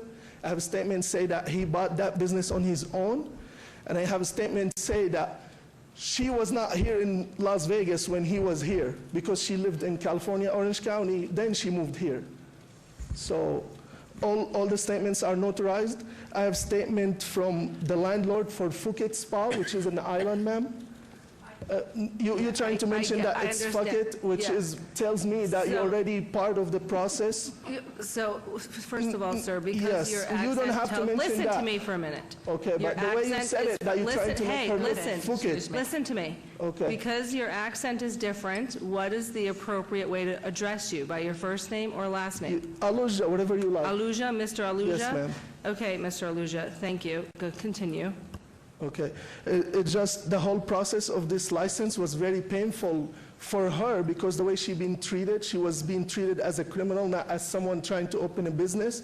From the Metro Police detective, from the business license building, who we go there, ask them for policies. If the policy benefit them, they will tell me. If it doesn't, if it's against what the process it is, they do not even answer the question. This process of the whole business license, she paid for the fees and everything, and now they tell her after 6 months, we're gonna revoke your license. Why the process not first investigate her, and then if she approved, then she could really apply for the license. Do you want to know that answer? Yes, Because please. the city has granted temporary status to make people get into business and not hold them up, because it does take a very long time to do a background check. Do you have another question? But isn't it better for her to not lose money, buy the store and do all this process, and then you tell her now she have a closed store that have expenses over $10,000 a month because there's a personal situation with Detective Sean here trying to ruin her reputation. So how is that fair for you? So I have to interject on this, Councilwoman. Just our law enforcement is highly trained and is very impersonal in everything it does. So your suggestion of another attitude, and I would like to turn it back to Ms. McElhone just to make a statement because I can't have that. Mary McElhone, Deputy Planning Director. The recommendation from the Department of Planning and Business Licensing is to uphold the suspension and revocation of the temporary package liquor license and also to deny the permanent package liquor license. Are there any questions, any comments from council? So, as the councilwoman for this particular ward, you have to understand that with the background and the due diligence of our city and our metro, not just the one officer that you're pointing the finger at, sex trafficking is a very big problem in Nevada, especially southern Nevada. And my ward, I'll have 0 of it. We have red light districts in Clark County, which is right over the hump to Pahrump. You can go there and open it up and do your thing. But here in the city of Las Vegas, when we do a thorough background check like that and our staff, and let me tell you, I'm not so easy to deny business. I am that one that is a big pro-business person. Can I say something? No, not until I'm done. Sorry. It's okay. So understand that, and I understand that, you know, it's an island and stuff, but as an American who doesn't speak your language, I just see P-U, P-H-U, right? And then K-E-T. So it's deceptive to us. We're not there. It's just, so, and I think because of the background and all of the evidence that we have there of her not being truthful with her application, it's a problem. It's a big problem. And I would prefer that not in Ward 6. So I'm going to go with the recommendation of council and deny it. And that's my motion. Your motion. There's a motion to deny on agenda item 35. Please vote and please post.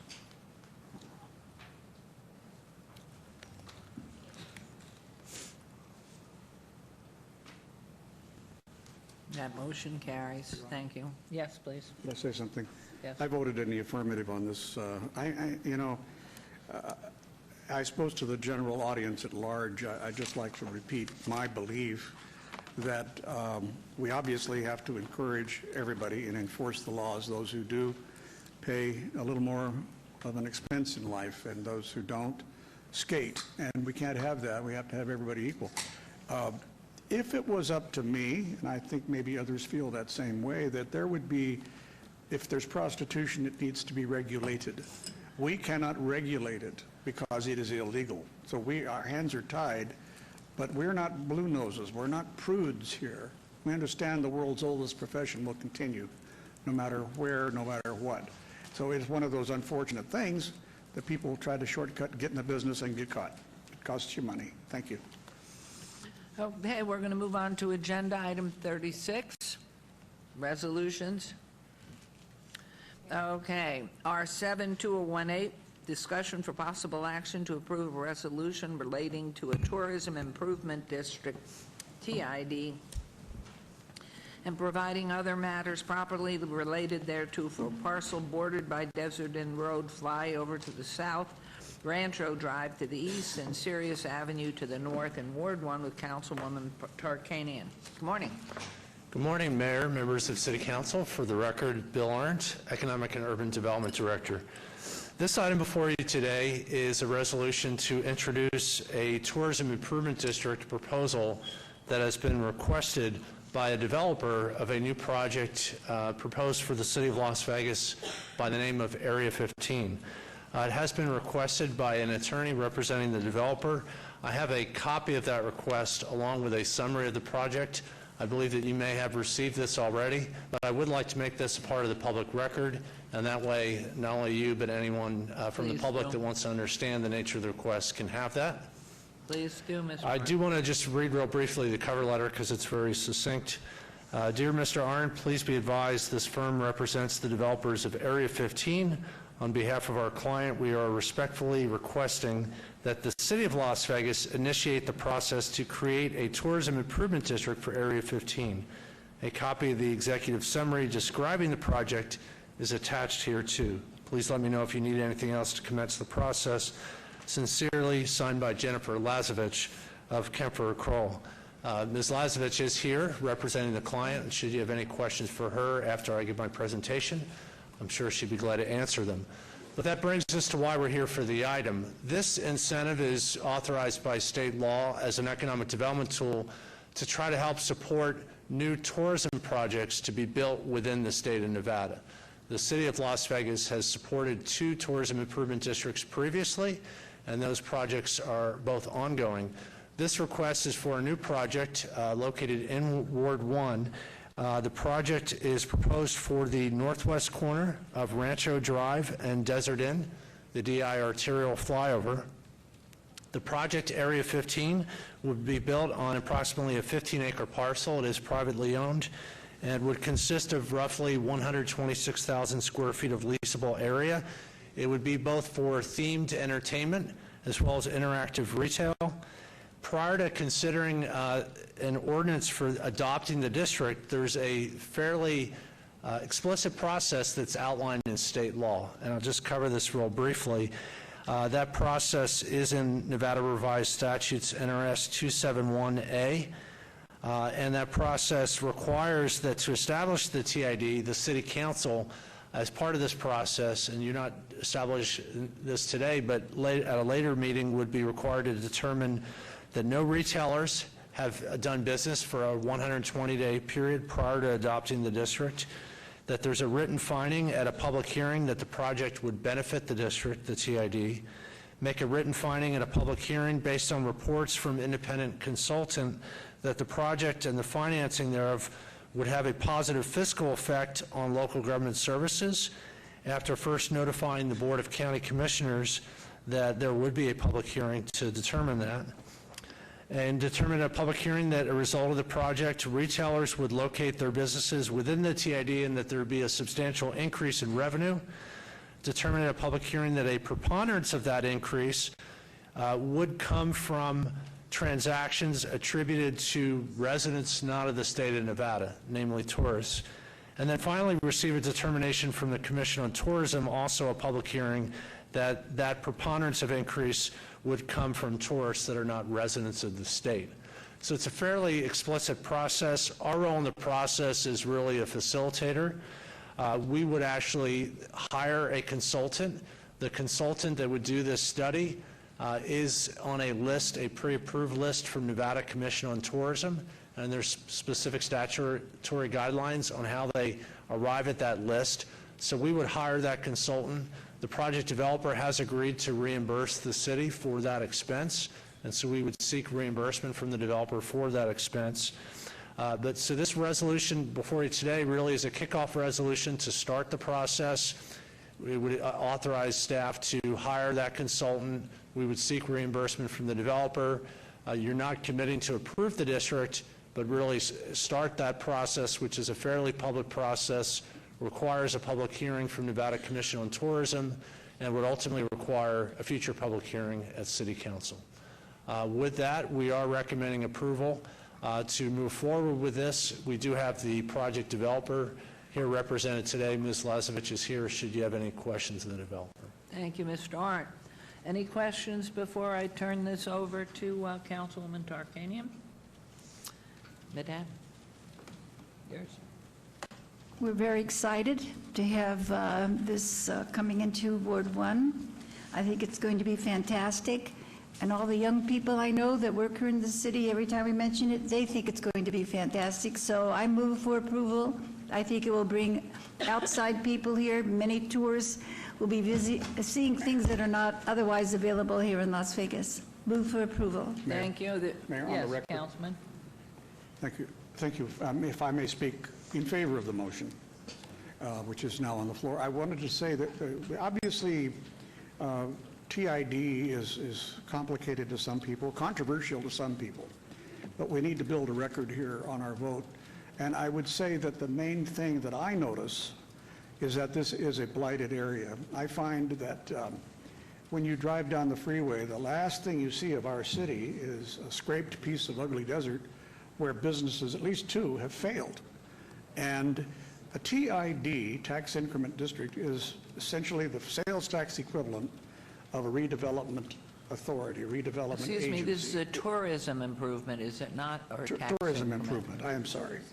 And that has to do with sales tax. So it is important that we do all we can to incentivize businesses to be created and to improve inside our city limits. And while this might be way out in the south corner, it is part of our city, and Councilwoman Tarkanian is lucky to represent it. But it is time for us to try to get something permanent in that location instead of that ugly desert, which gets blighted by people living in it and just generally the overall upkeep. So I'm going to support this, but I understand we must have a record, and that is my opinion of that land. Thank you. Thank you, Councilman. There is a motion on the floor. Please vote and please post. And unanimously passes. So wonderful. We look forward to it. We've been watching that property for quite some time, and we're excited to see the improvements in the Palace Station as well with that 27-story tower going in. So wonderful things, Councilwoman. You must have great excitement. Everything's happening. It's wonderful. Okay, we'll move on to agenda. Thank you, Mr. Arndt. We'll move on to agenda item 37, recommending committee bills eligible for adoption at a later meeting. Item 37, bill number 2017-19 will be heard at a later meeting. We'll move on to new bills. Whoops, I'm falling apart here.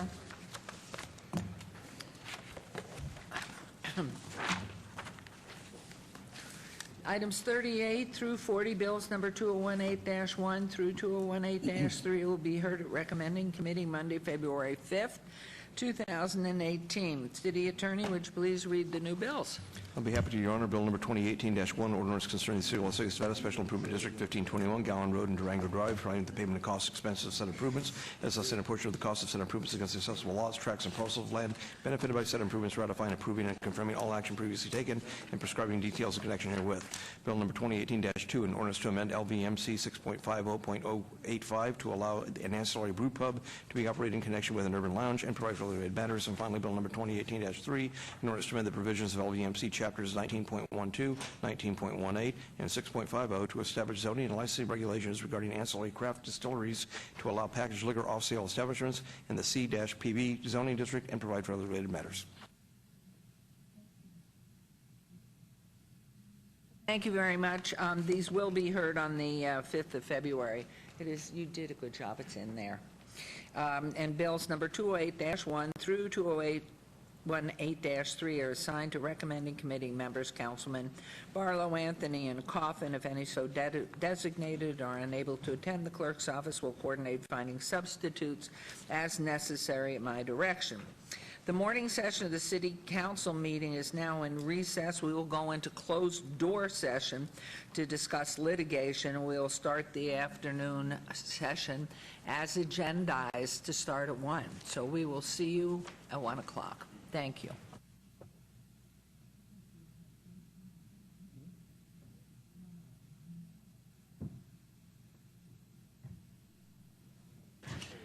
Ms. McElhone, could we give these to the city clerk to pick up? So anybody who has their confidential license book, could you grab Councilman Coffin's, please? Anybody else has their confidential book? One of yours? All right, we'll give these back to Ms. McElhone through the clerk. Oh, she's coming. The yellow. Do you have yours?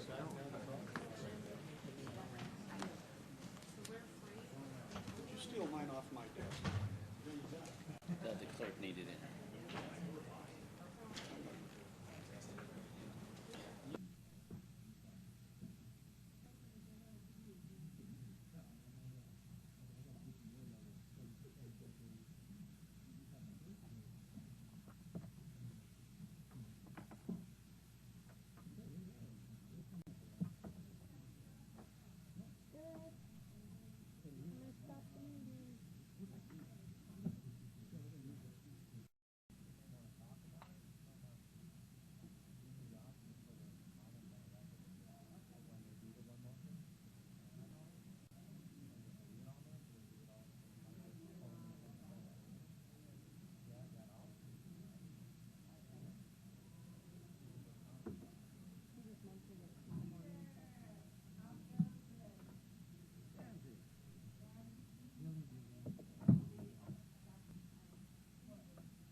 Video back.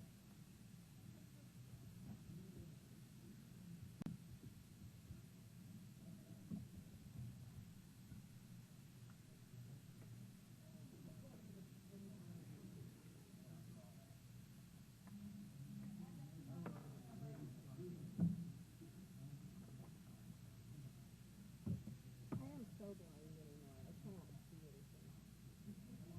I am. I'm getting so old.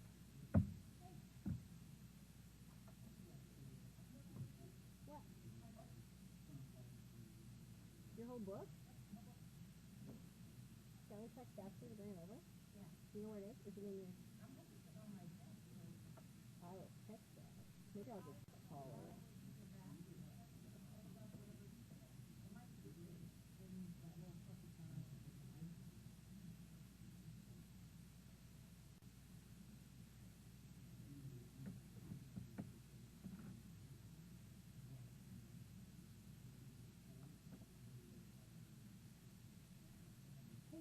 Can you bring Luann City Council book over to Chambers?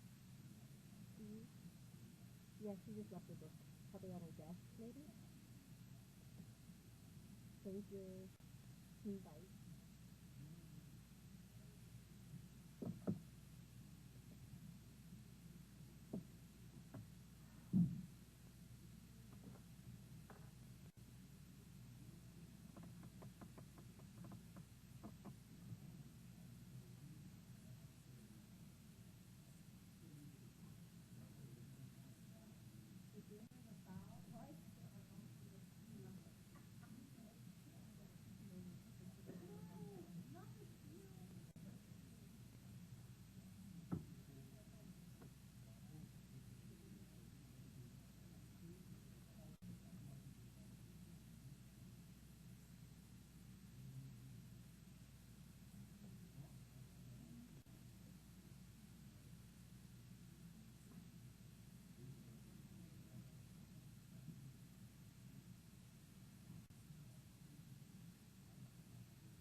All right, everybody, we're back.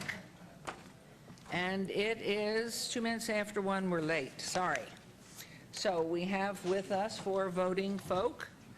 I sort of like this. I can see if I'm dressed. Okay. So we are starting with... Okay.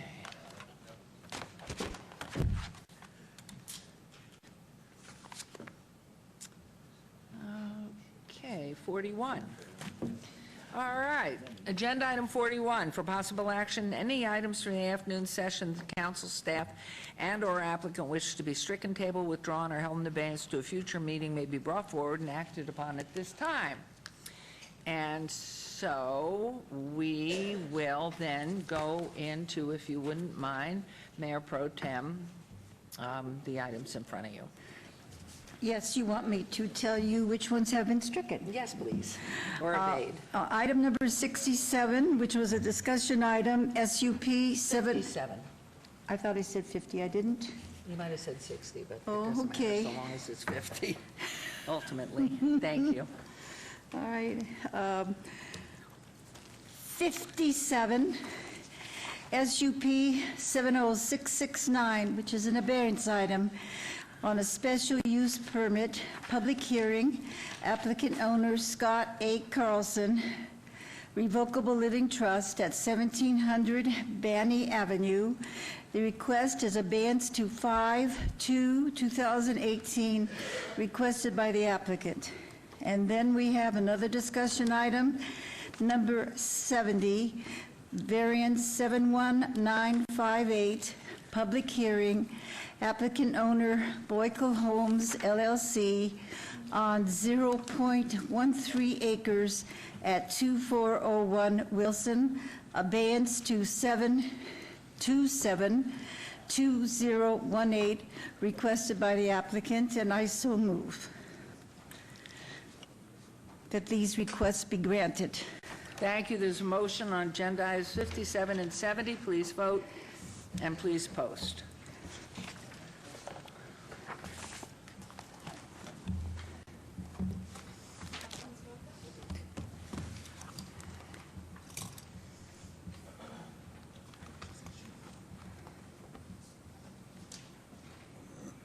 Motion carries. We'll move on to agenda items 42, 43. Are on the consent agenda, are considered to be routine or recommended for approval by the Department of Planning. Mayor Pro Tem, may I have a motion to approve consent agenda items 42 and 43? Move to approve consent agenda items 42 and 43. Thank you. This motion, please vote and please post. Carries. All right. Agenda items 44 through 52 may be considered in one motion, one vote. They're considered routine, non-public, public hearing items with no condition changes. Any person representing an application or a member of the public or a member of the council not in agreement with conditions and all standard conditions for the applications recommended by staff should request to have that item removed from this portion of the agenda. Agenda, I'm going to read them now, but does anybody have anything to pull, or you have a comment? I just had a comment, and that's on item number 46. Okay, let me read 44, 45, and then I'll ask for your comment right after on 46, okay? Agenda item 44, ZON 71646, applicant owner 2945 Investment Co., LLC et al., and a request for rezoning from RE Residence Estates and C1 Limited Commercial to C1 Limited Commercial on 2.18 acres at the southeast corner of Charleston and Arville Streets. This is in Ward 1 with Councilwoman Tarkanian. Yes. Agenda item 45. TMP 71647, applicant owner 2945 Investment Co., LLC et al., on a request for a tentative map for a one-lot commercial subdivision of 2.69 acres southeast corner Charleston and Arville. RE Residence Estates, C1 Limited Commercial Zones, proposed C1 Limited Commercial Ward 1, Councilwoman Tarkanian. Agenda item 46, SNC 71964, applicant owner City of Las Vegas, on a request for a street name change from Wing Street to Luke Werner Road between Silver Dollar and Sirius Avenue. Ward 1, Councilwoman Tarkanian, please, your comment. Madam Mayor, we had requested this name change to Luke Werner Street. It happens to be a very short street that enters into the Clark High School football field, and it was named after Luke Werner, who was born in Wisconsin in 1957, who had his freshman year in high school and moved with his family to Las Vegas, where he attended Clark High School for the rest of his high school career. While moving from one city to another is not unique, the fact that he was born with Down syndrome and the fact that he had a personality like no other, it makes this story particularly interesting. After graduating from Clark in 1976, Luke's family was very concerned what was going to become of him. You see, in those 4 years, Clark became a major part of his life, and he became a major part of Clark's life. His personality and smile was very infectious. He made hundreds and hundreds of friends. Anybody who came there, anybody in the neighborhood knew who he was. And suddenly, graduating from high school left Luke empty. However, the void was short-lived when the head football coach, Larry Barnson, asked him to not only serve as equipment manager on the football team, but also saw to it that he would start his decades-long career as a hall monitor. And that's what he did. He just was so caring about people who were at Clark, so caring about the school itself, that you could see him all day, every day within those halls, helping different individuals and helping to make the school a better place. I just want to say he died in 2015 from cancer. He had a special way about him that was so unique, so heartwarming, and that the people that are at Clark High School, people who graduated from Clark long ago but who are now in California, wrote and asked, could we do something special for him? So as you see on the map, that's being shown. It's just a short street. That's the football field right there. And of course, he had worked as assistant football manager. And we didn't have to change anybody's address. There were no businesses there. It was just like the stars were aligning. So I just wanted to say that's named after a very special person, Luke Werner, and that was from a very special request by the people at Clark High School and all the individuals that live near there. Beautiful. That's Very nice. Very nice. Okay, that was on 46, 47, WVR 71955, applicant owner Equity Link Properties LLC, on a request for a waiver to allow no external or internal street lights on a private street where such is required for a 4-lot residential subdivision on 1.93 acres on the southeast corner of Rosado Way and Jones Boulevard, RE Residence Estates. And this is in Ward 6 with Councilwoman Fiore. Agenda item 48, VAR 71954, applicant owner Equity Link Properties LLC, on a request for variance from the complete street standards to allow no amenity zones, including no landscape buffers, no sidewalks, no curbs, gutters, where such are required on Jones Boulevard, to allow no off-site improvements on Rosado Way, where such are required, to allow a private street to not be developed to public street standards, including no sidewalks where such is required, and to allow a private street with no gate where such is required for a 4-lot residential subdivision on 1.93 acres in the southeast corner of Rosado Way and Jones Boulevard, RE Residence Estate Zone, Ward 6, Councilwoman Fiore. An agenda item, we've got a few more. Agenda item 49, WVR 71999, applicant Summit Homes of Nevada, LLC, owner Clark County Investors, LLC, on a request for a waiver to allow no internal or external street lights where such is required on 2.5 acres located in the southwest corner of Craig Road and Riley Street, RE Residence Estates Zone, and that's in Ward 4 with Councilman Anthony. And then agenda item 50, VAR 71998, applicant Summit Homes of Nevada LLC, owner Clark County Investors LLC, and a request for a variance from complete street standards to allow no amenity zones, including no landscape buffers, no sidewalks, curbs, no gutters where such are required, to allow a private street to not be developed on public street standards where such is required, and to allow a private street with no gate where such is required, and to allow a 37-foot wide private street where 47 feet is required on 2.50 acres located southwest corner of Craig Road and Riley Road, RE Residence Estate Zone, and that's Ward 4 with Councilman Anthony. Agenda item 51, VAC 72000, vacation related to WVR 71999 and VAR 71998. Public hearing, applicant Summit Homes in Nevada LLC, owner Clark County Investors LLC, and a request for petition to vacate U.S. government patent easements generally located southwest corner of Craig and Riley Street, Ward 4, Councilman Anthony. And number 52, TMP 72001, tentative map related to WVR 71999, VAR 71998, and VAC 72000.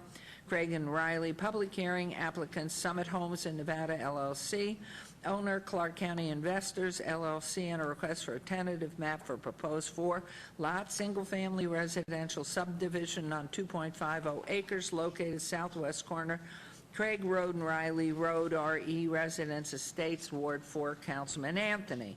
All items are recommended for approval by Planning Commission and staff. All are public hearing items which I declare open. Is there anyone wishing to be heard on anything in agenda items 44 through 52? Okay, seeing none, I'll close public hearings. Mayor Pro Tem, may I have a motion for items 44 through 52? Please. Move to approve all items between 44 and 52. Thank you very much. There's a motion to approve. Please vote and please post.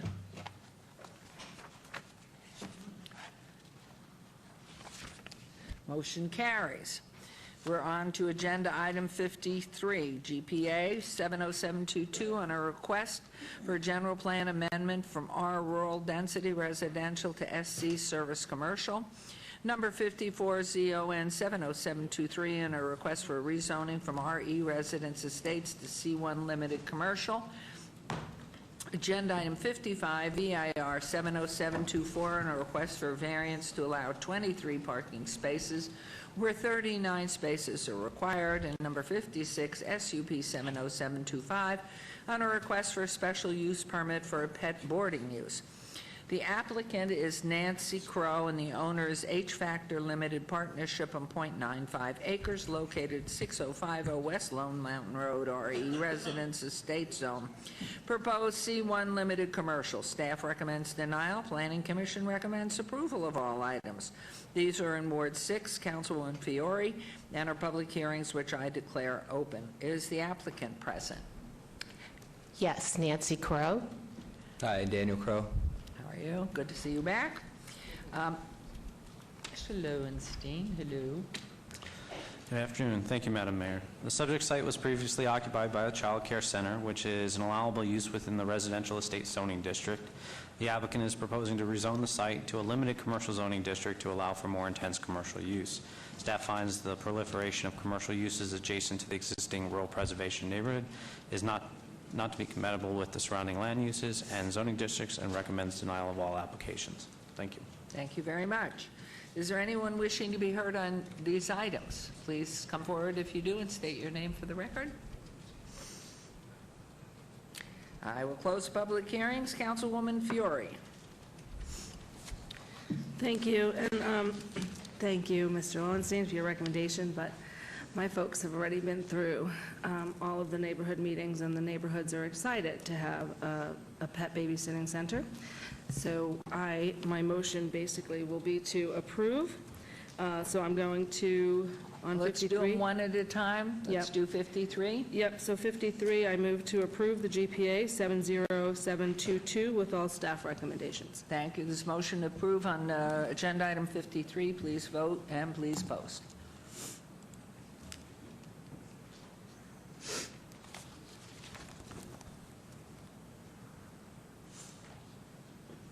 Motion carries. Now let's see agenda item 54.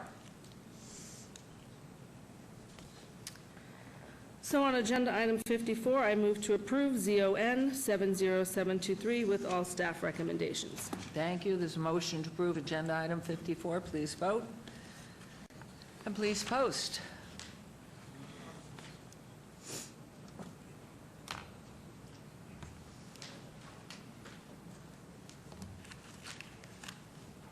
Motion carries. Agenda item 55. Agenda item 55, I move to approve VAR 70724 with all staff recommendations. Thank you very much. There's a motion to approve on agenda item 55. Please vote and please post.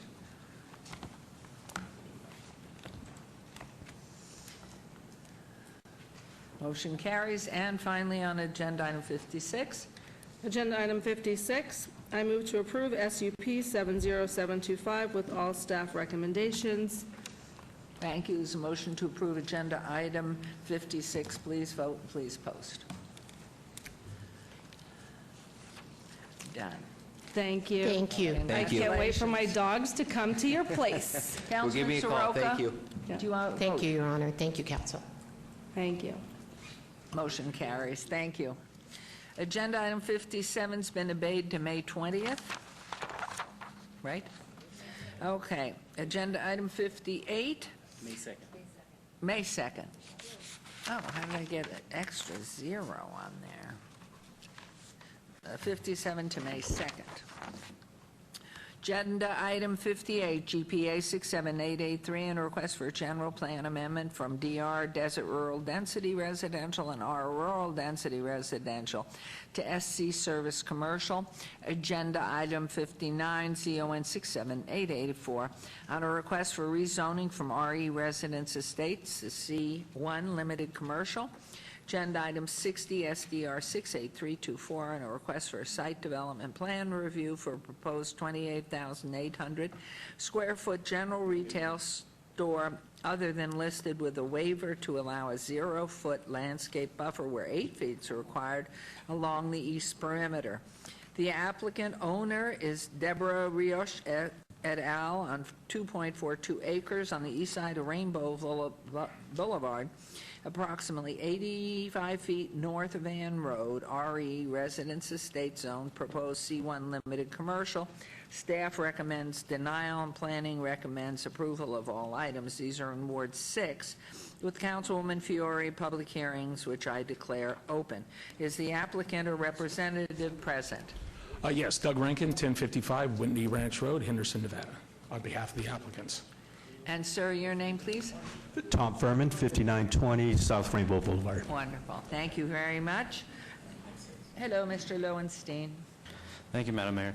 The proposed commercial development is directly adjacent to property designated Rural Neighborhood Preservation and commonly known as RNP. Additionally, this property portion of the Rainbow Boulevard is subject to the recently adopted Rainbow Boulevard North Corridor Plan.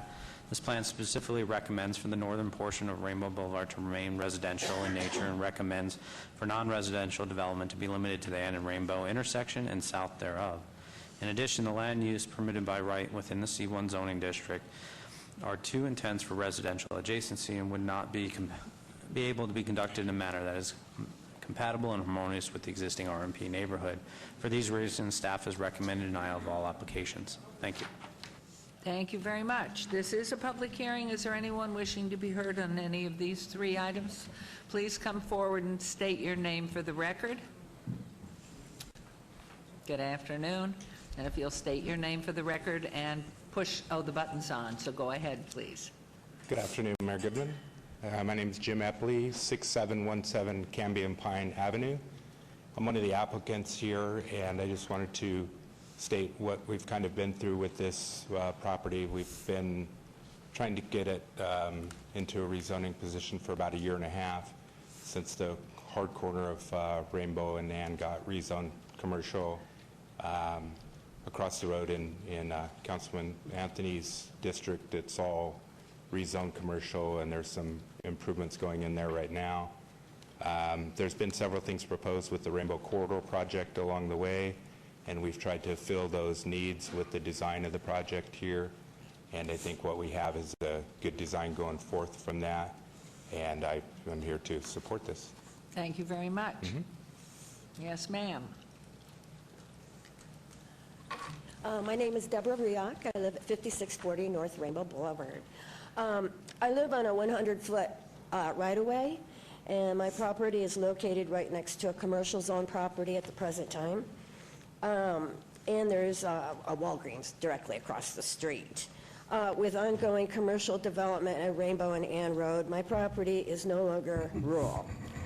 Rezoning my property as well as Taylor and Epley properties would be a great fit with the commercial progress in that neighborhood. Thank you. Thank you for coming down. Yes, ma'am. Good afternoon, Lisa Taylor, 5664 North Rainbow Drive, and for all the reasons stated, I agree with this proposed amendment. Okay, thank you very much. My name is Judith Donahue. I live on Gilbert Lane. Behind this project, I disagree with everything they're saying. Most of the homes there have horses. It's on horse property. All of those homes were bought when they knew it was zoned for horses, and I really feel that this would be a bad mistake because a lot of us have lived there for years. We have our homes set up for retirement, and now we're going to have commercial, and the road goes nowhere. Rainbow ends, so why they want to put commercial on there? And there's 3 schools on there, and those schools, it would bring more traffic. I see no reason for this project. Thank you. Thank you for coming. Yes, sir. Thank you. Hi, my name is Brian Poole. I live at 6208 Red Pine Court. I live about a half a mile away from this proposed amendment, and I support it. Okay. Thank you. Hi, I'm Jennifer Epley. I live in 6717 Cambion Fine Avenue.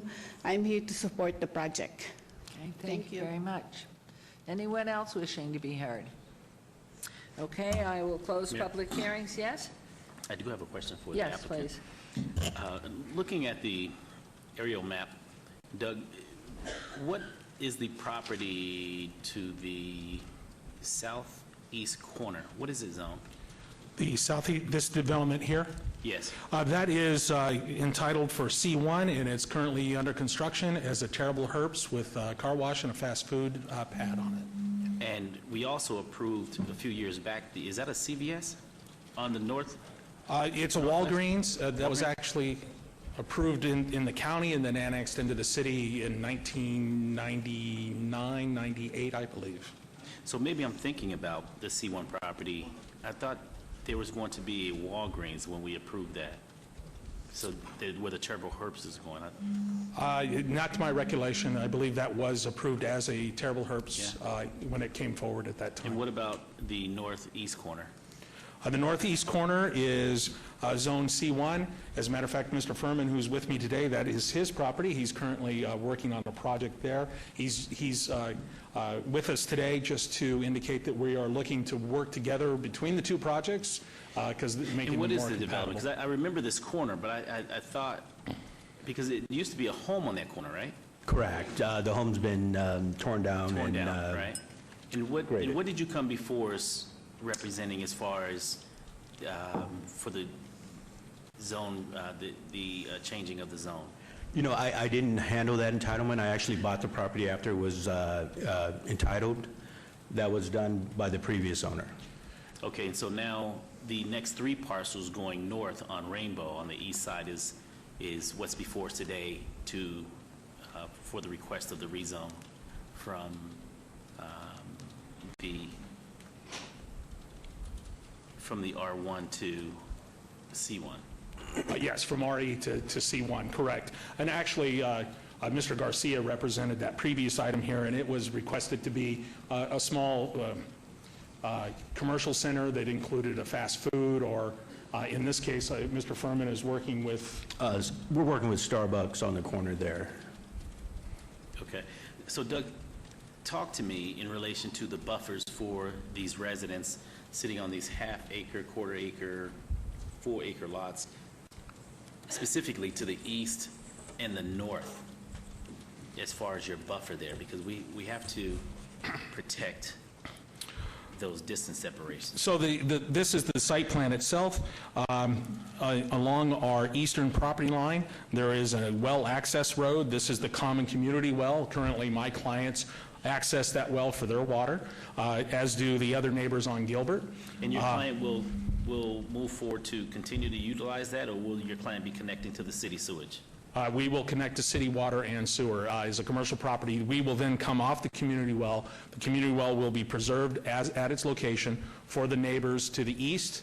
They will still be able to access the site, so we have a 10 foot of our property on that 20-foot access road is part of the buffer. Then we have a 8-foot, 4-inch landscape buffer with 36-inch box trees, an 8-foot wall. We have pushed the building forward as recommended in the Rainbow Corridor Plan as far as we can. It sets 90 feet from the property line, and the building is 28 feet tall. So, and then the buildings themselves on the RE properties are set back additional, so we have approximately 170 feet of between building to building currently. And what about lighting? Because I know this area. At Planning Commission, we worked with the Planning Commissioner for the area, Commissioner DeSalvio. He had some conditions for us, and that includes the lighting. The lighting will be low level, directed down, and any signage on this east elevation will be backlit only. And those are conditions of approval. And what about the height of the wall? We're going with the decorative split face, 8 feet? Split face, 8-foot block wall. Thank you. Thank you, please. Your Honor, if I may. Councilman Coffin, yes. Thank you, Your Honor. The goal here is for C1 zoning, as is at the corner. And of course, the plan has been shown to be a proposed office development or something, not a high-rise, and I would think not noisy. What are your rights, though, under that zoning? What would happen if the owner wanted to come back with a gas station, or a car wash, or something noisy like that? What would happen in that regard? Would you have to seek additional permission to do that? Maybe I should ask staff. I'm sorry. I'm not talking to you, but I really need to ask. Through you, Madam Mayor. Yes, they would have to come back for additional discretionary review. The Planning Commission did put an additional condition that stated any changes to the approved site plan shall require a public hearing at the Planning Commission. So at minimum, they'll go back to the Planning Commission for any change, regardless of the statutory requirements of minor versus a major review. They would be going back to Planning Commission. Thank you. Thank you. If I didn't, I'm going to close public hearing now and turn this over to Councilwoman Fiore. Thank you. Thank you very much for working so diligently. And let me tell you, one of the things about being in the rural area, and I live right around the corner from this property, unfortunately, this corner is no longer rural. The great thing about the people that have horses on the next block is there is a very large, what's the foot on the well, on the well alley? It's 20 feet wide. Yeah, so we've got a 20-foot wide buffer, then more tree buffer on this particular property. We've been working with this for almost 6 months now, and in the beginning, when I first found out about this, is someone knocked at my door and asked me to support it. And when I drove and I looked at where we are on Rainbow and Ann, we literally have the Walgreens right there on the northwest corner. Then we have, I believe, a Starbucks coming in on the northeast corner. And now we have a Terrible Herbst on the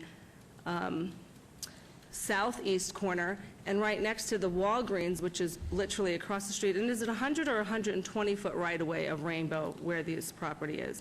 Rainbow is a 100-foot right-of-way. Yes, so this is what we're looking at. Yeah, and it's the 100-foot right-of-way that goes nowhere, but unfortunately, these 3 homes that we're looking at today is stuck in a commercially zoned area right across the street. They have those schools.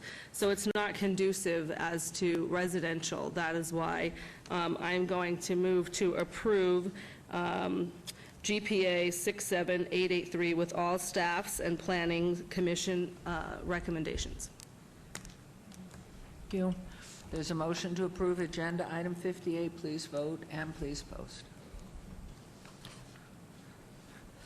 Motion carries on agenda item 59. On agenda item 59, I approve ZON-67884 with all staffs and planning commission recommendations. Thank you. There's a motion on 59 to approve. Please vote and please post.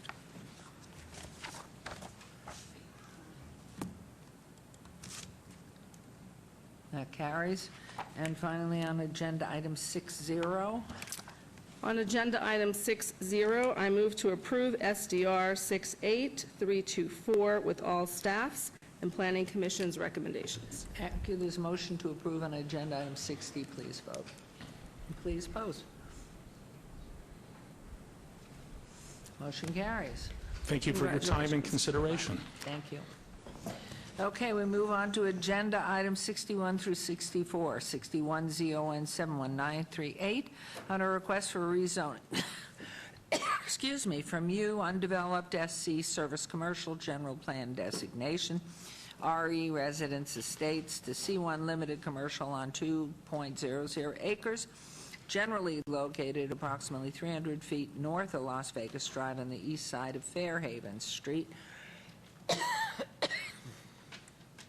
And agenda item 62, VAR 71941, a request for variance to allow 100 parking spaces or 164 are required. Agenda item 63, SUP 71939, on a request for major amendment to a previously approved special use permit SUP 35420 for a 17,709 square foot expansion to an existing 14,068 square foot auto parts new and rebuilt use at 4930 Vegas Drive. And agenda item 64 SDR 71940 on a request for a major amendment to a previously approved site development plan review SDR 35419 for a proposed 17,709 square foot addition to an existing 14,068 square foot auto parts store with a waiver to allow a 6-foot landscape buffer along a portion of the west property where 15 feet is required. The applicant owner, AutoZone Parts, Inc., and AutoZone, Inc. on 3.78 acres of 4930 Vegas Drive, U undeveloped SC Service Commercial General Plan Designation RE Residence Estates and C1 Limited Commercial Zones, proposed C1 Limited Commercial. Staff recommends approval of number 61 and denial of 62 through 64. Planning Commission recommends approval of all items. These are in Ward 5 with Councilman Barlow and are public hearings which I declare open. Is the applicant or representative present? Yes, good afternoon, Your Honor, council members. My name is Tony Sless, address 1980 Festival Plaza Drive. Thank you. Mr. Lowenstein. Madam Mayor, I'm going to turn this over to Planning Supervisor Steve Gabecki. Thank you. I'm so sorry. He was giving me cough drops, which is so important because I'm choking. I'm going to pass the presentation over to Planning Supervisor Steve Gabecki. Thank you. Please go ahead. Madam Mayor, staff is recommending approval of the rezoning request, as this will bring the subject properties into compliance with the existing general plan designation of SC, Service Commercial. Staff is recommending denial of all other applications, as no unique or extraordinary circumstances associated with the site that would limit the development from meeting minimum Title 19 requirements. Thank you. Thank you very much. This is a public hearing. Is there anyone wishing to be heard on any of the items 61, 2, 3, or 64? I close the public hearing. And Councilman Barlow. Yes, I've had a long conversation for a few months. I believe it was Bob Groenauer representing the issue. And we went over quite a few details as far as what was originally coming. And so I believe I was the one that told him to move in the direction of the special use permit. Correct. opposed to the zone change? Because I believe, if I'm not mistaken, you want to go to M. If I may, Your Please. Honor. Yes, Councilman Barlow, at the outset, there was one of two directions we could have gone. We could have asked for a general plan amendment and then a zone change for an industrial use, which would have then been allowed for this type of use, which then would have had a lower parking standard. Or the route we decided to go was the special use permit in a C1, but because of the commercial designation, it did increase the parking count a little bit. So there was, and basically we decided to go with the special use permit because, as you can see in the... Come back with the variance for the parking. Yeah, and because essentially there is no industrial in the area, everything's commercial in nature, so we felt that made most sense in working with your office. Yeah, and specifically the geographic location of where it is and the available amount of land, it just made sense for what you all were looking to do. So Yes, sir. I'm okay with it, and I really appreciate you all working with me on that, making sure that we, kept the zoning in order, specifically being that we have other larger parcels of land in that area. I didn't want to set a precedent of allowing those parcels inside of this neighborhood in this commercial corridor to basically come in and have an opportunity to go industrial, which I don't think is appropriate for this specific area. So having done so and you working with my office, I really appreciate that. So what I'm going to do is just go ahead and move this item swiftly, Mayor and Council, and I'm going to move for approval on item number 61, subject to all conditions, and if staff has any questions or statements they would like to put on the record. Seeing none? Okay, then we'll move forward with recommendation for approval. Okay, there's a motion on 61 for approval. Please vote. Please post. Motion carries on 62. And on item 62, I know staff recommends denial for the variance of the allowed parking, but I think it's suitable, the amount of parking spaces that are currently there at this site at Decatur and Vegas. So I'm going to move forward for approval of variance 71941.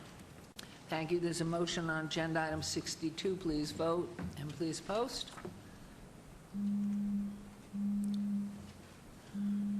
Motion carries. Agenda item 63. And I know staff also recommended denial on this item for the special use permit, but I'm going to allow it being that I recommended it. So therefore, I'm going to move for approval, subject to all conditions.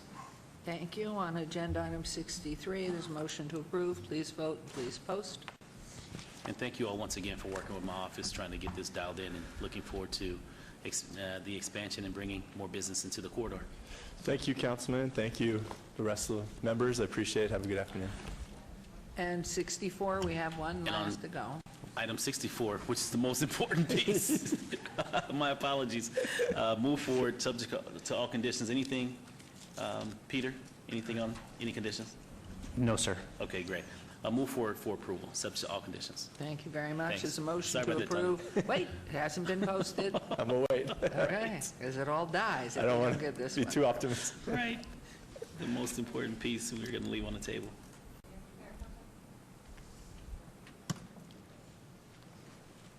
And that motion carries. Now you got it. Thank you. You guys Okay. have a good evening. Okay. Agenda item number 65, ZON 71978, public hearing, applicant Nasser, owner Mercar Corp., possible action or request for rezoning from C1 limited commercial to C2 general commercial, 0.38 acres, 1401 East Charleston Boulevard, Ward 3, Councilman Coffin. Planning Commission and staff recommend approval. This is a public hearing, which I declare open. Is the applicant or representative present? Okay. Mr. Lowenstein, we have no one speaking on behalf. Madam Mayor, the proposed C2 General Commercial Zoning District is an appropriate zoning designation, which will allow conformance with the existing C Commercial General Plan designation. Furthermore, the uses that would be allowed on the subject property by approving the subject rezoning will be compatible with the existing surrounding commercial uses on the adjacent properties. Therefore, staff is recommending approval of the rezoning application. Thank you. Thank you. Anyone, I can't remember if I've opened the public hearing, but anyone wishing to be heard on agenda item 65? Hearing none, I'll close it and we'll turn it over to Councilman Coffin. Thank you very much, Mayor, staff, either one of you who might want to answer this question. This applicant originally wanted to put in a used car lot at that location, and brought it up and we said, no, there are too many of those along East Charleston, and you might say saturated. But I want to make sure that you tell us any conditions that were placed on this at the time it was passed by the Planning Commission, to see if that would, I mean, just simply allowing this vote to go to C1. Could they still put in a used car lot? Through you, Madam Mayor. The request is to go to general commercial designation. On a zoning application, there are no conditions of approval. So once granted, any of the permissible uses listed in the Unified Development Code would be applicable to that new zoning district. That specific use, used auto sales, would require an additional special use permit to come back before the Planning Commission and/or City Council for approval to allow such a use on the site if the zoning was approved. Okay, so in addition, the expansion of opportunity at that from C1 to C2, again, describe what thereafter then if it's not a car lot. What did they use as examples of what they wanted to do with the property? There's a number of different uses that would be allowed by right. If it's specific to auto sales, as I said, they would need a discretionary review through the special use permit process. We're double checking the justification letter. It says it states for selling used cars, but they would have to have a subsequent application come before the Planning Commission and City Council to do so. Well, okay, so in essence, they've still got to come to us for anything of a large use, noisy use, and the kinds of things I'm thinking of. In particular to the auto sales that they refer to in their justification letter, yes, they would need to come back before the City Council for a used auto sales special use permit. Okay, all right. Well, since it's all C1 around there, it's a corner, I suppose C2 won't hurt them. I'll go ahead and move for approval of 65, despite the fact they're not here. Okay, thank you. There's a motion to approve agenda item 6.5. Please vote and please post. Motion carries. Thank you very much. We'll move on to agenda items 66 and 67. 66, VAR 71995, request for a variance to allow 0 additional parking spaces where 3 additional parking spaces are required for parking impaired development. Number 67, SDR 71996, on a request for site development plan review for the addition of 2 dwelling units to an existing 6-unit multifamily residential building. The applicant is Mojave Realty Partners, and the owner is 218 South 11th Street, LLC, 0.16 acres at 218 South 11th Street, R4 high-density zone. Staff recommends denial, and Planning Commission recommends approval of both items. These are moored through Councilman Coffin. Public hearings, which I declare open. Is the applicant or representative present? Craig Palacios, Bunnyfish Studio, 208 South Maryland Parkway, Las Vegas, 89101 for the record. I'm here representing the Mojave Partners as their architect. Mayor Pro Tem, and council people, welcome. Thank you for having me. Beautiful work you do. You just do beautiful work. So proud of you. Mr. Lowenstein? Madam Mayor, the subject site is currently has 5 parking spaces where 9 would be required and therefore is parking impaired. The proposed increase in residential units will require an additional 3 parking spaces which the subject site cannot accommodate. As such, staff is recommending denial of the proposed site development plan review and associated parking variance as the site is being overbuilt. Thank you. Thank you very much. Anyone from the public who wishes to be heard on agenda item 66 or 67, please come forward and state your name. Hearing and seeing none, I'll close public hearing. And Councilman? Thank you, Your Honor. Ready to go. Thank you, staff. I see it's underparked now. Now the question would be is what kind of people will be here occupying this space? How many cars, how many employees, and how many cars can be parked at this point? Currently, the site provides 5 parking spaces, I believe, with the, and they're not proposing any additional ones, so I think there's 5 at this point, unless the site plan. So if staff recommended denial, but the PC voted to approve 7-0, what kind of conditions did they put on this to go ahead? I don't believe they put any additional conditions, except for staff placed a condition regarding the water feature that's described on the site plan. So they basically thought that the additional 2 units and the existing parking requirements or the existing parking on site was ample for the proposed use. Thank you. Craig, let me ask you this. How many units will there be? It will be 8. How many parking spots per unit? That's a half a parking space per unit. Well, what kind of people do we have moving in here that we contemplate? The goal of the clients the goal clientele will be mostly hospitality industry service providers for the East Fremont District. There'll be people who will live and work in the neighborhood. There'll be people who use transportation and or walk to their jobs. Well, Thank you. the people that work here will be walking from someplace else? Yep. Because they are, what, artists? Or what is the reason? There'd be service industry. There'd be people who work at coffee shops and bars. But half a spot for everybody. What's going to happen to the other people with residential in that area? Well, I brought a picture Folks of are going to have to the park on the condition. street. There's ample parking there at the moment. Here's a picture of the location in front of the property at 7 o'clock this morning, and it's like this every day. As it is, most of the people who live in this neighborhood don't have a car, and the people that are moving in, a lot of them don't have a car. As you see in the media right now, people of this sort of generation are really questioning whether they have cars, whether they share cars, and how this works. Our studio is on the other side of the block. There's a mostly empty parking lot between us and them, just coincidentally.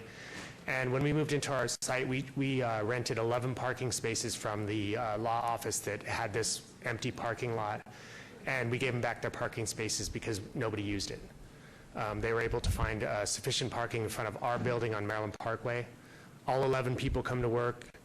All 11 people bring their own vehicle, so there's 11 cars coming to the office every day, and we never have, between them and any clients that come over, any problem with parking. Now, that's coincidence that I happen to live across the street, or work across the street, excuse me, but if you see from the photograph, at 7 o'clock in the morning, people who parked there the night before would mostly still be there. On this entire block, we have 3 cars and what looks to be like maybe a landscape vehicle parked. So we don't feel, my client definitely doesn't feel that having 4 spaces for 8 units is an issue at all with the people that he's trying to get to live in his apartment complex. Craig, I can understand why your client might not think it's an issue, but the neighbors might. Let me ask staff, what is the required number normally of parking spaces per unit? Would it be 1.25. less than 2 or 2 equivalent? For a 1-bedroom unit, I believe it's 1.25 parking spaces per unit. So what's that number translated out to the number of units? So 10? 8. It's 8. Wait, there's 8 units, so 8 times 1.25. Oh, it's 10. Yes. Right, yeah. Yes, sir. Okay, and it would be underparked by how many? They have 5 currently, and therefore it's parking impaired in the current situation, and they have not provided the additional 3 that would be required. Did any of the other conditions imposed, like water or landscaping, did they take away from parking? I think the current configuration, they're retaining the parking off the alley. I don't think, other than maybe the trash receptacle where they might push it, that might have affected the ability to provide an additional parking space. Okay, Craig, as much as I'd like to agree with you on some of the assumptions that you're making, that service workers don't need cars, number one, I realize that there's an element of truth to that. 7 in the morning can mean anything because these service workers work in the night, they work graveyard, they work early morning. It's hard to tell from that. I'd like to support it today, but I can't. If you can, we've never met on this. I think I need to meet with you and your client on this. Sure. Happy to. Yeah. How much time do you need to do some work on this so that our meeting is not a fruitless meeting, something to show some change? How long would you need? 2 weeks or a month? Well, what would you be looking for? Because I feel like we're ready now. You know, there's 6 units there. It's arguable because one of the units is currently split in half and they call it an office, but we think it was rented at the time, so we think there were 7 units there and it was functioning fine. They're going to move it to 8 and, you know, basically not change the condition. I think that we have the tools that we need to express our goals with this project. You know, it's quickly moving to transit-oriented development with the goals that the city has for it. It's currently in high-density R4, and it's within the mixed-use overlay of the current general plan. So we think that it fits in with what wants to happen there. Well, you're saying, in essence, Craig, that because it's in the plan, which is very loose on required parking, doesn't really require it. I mean, yeah, I mean, it's a suggestion, but we have already permitted a couple of high-rises right in that general area, and they are going to be underparked. We have allowed that. I think I need a couple or 3 weeks, whenever it is our next meeting. I'd like to be able to take some time and visit with you and our staff and see what can be done to work this out, because I can't vote to approve it today. Okay. Clerk Luann, when's our next meeting? Would February 7th give you enough time to do some thinking on this and have a meeting with me? Yeah, I mean, like I said, you know, I am speaking on behalf of Bunnyfish Studio and our client. I mean, our opinion on this is not going to change. Your opinion won't change? If your opinion would not change regardless of the discussion we might have, then I would have no choice but to move to deny. Yeah, sorry. That may have sounded like something it wasn't. That's okay. My I get the approach pictures. to explaining our position between now and if we meet today or in a month won't change. I mean, our goal is to market this product to a client who most likely won't have a car in a neighborhood that's moving towards transit-oriented development with options for future mass transit in a place where there's already a lot of people who walk to and from these apartments to their jobs, and to make it more dense and urban and transit-oriented. And maybe I'm missing something, but you know, the other option would be that to change the amount of units that we're looking for, but we can discuss that. I guess we should. Let's talk about this February 7th, but before then, obviously, let's have some meetings. So, Your Honor, with your permission, I would like to move to obey this item number 66, to the February 7th meeting. Okay. There's a motion to obey agenda item 66 to the February 7th Mayor? meeting. Please vote Mayor? and please post. I think there's another item with that, 67 is also. So that'll go next. You can do them both at the same time. Oh, if you're well, I already obeying. did one, so if you'll post that, and then let's do 67, please. You have to read it, or? No, just, I already read it, so agenda item 67, you move to obey that to the 7th then too, correct? Your Honor, I will move that we obey item 67 until February 7th. Thank you. There's motion to obey 67 to the 7th as well. Please vote and please post. And so it is done. They'll see you between now and then. Thank you. Thank you very much, and we look you. forward to talking to you further on this. Thanks, Greg. And again, thank you for all your beautiful work you do. Agenda item 68, VAR 72050, on a request for variance to allow a 2-foot rear yard setback where 50 feet is required. Number 67, SDR 71856, on a request for a site development plan review for a proposed delivery and service vehicle storage development with a 4,500 square foot building with waivers to allow 0-foot perimeter landscape buffers along the northwest and south property lines where 8 feet is required. The applicant owner is Sammy's Food Service, Inc., on .50 acres at 63 30th Street, M, Industrial Zone. Staff recommends denial. Planning recommends approval on both items. They're in Ward 3 with Councilman Coffin. Public hearing items, which I declare open. Is the applicant or representatives present? Hi. Hi, Your Honor, Mayor.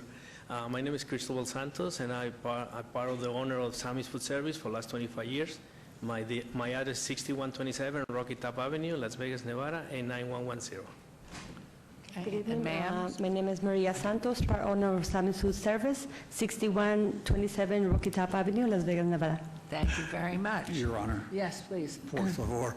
I'd like to ask if the applicant could at least spell their first and last name so I can treat you politely. I can't tell what you said. Oh, Cristobal Santos? Cristobal Santos. Santos? Yes. Thank you. Okay, Mr. Lowenstein?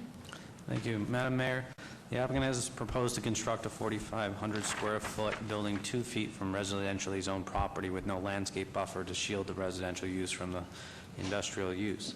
Staff finds the proposed development is not compatible with the adjacent residential development and is recommended denial of both applications. Thank you. Thank you very much. This is a public hearing. Anyone wishing to be heard on these items, please come forward and state your name. I'll close the public hearing. Councilman Coffin, please.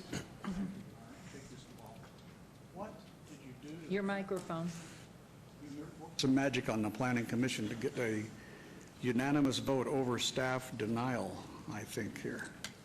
So what kind of conditions did staff place or the commission place on this to get that unanimous approval?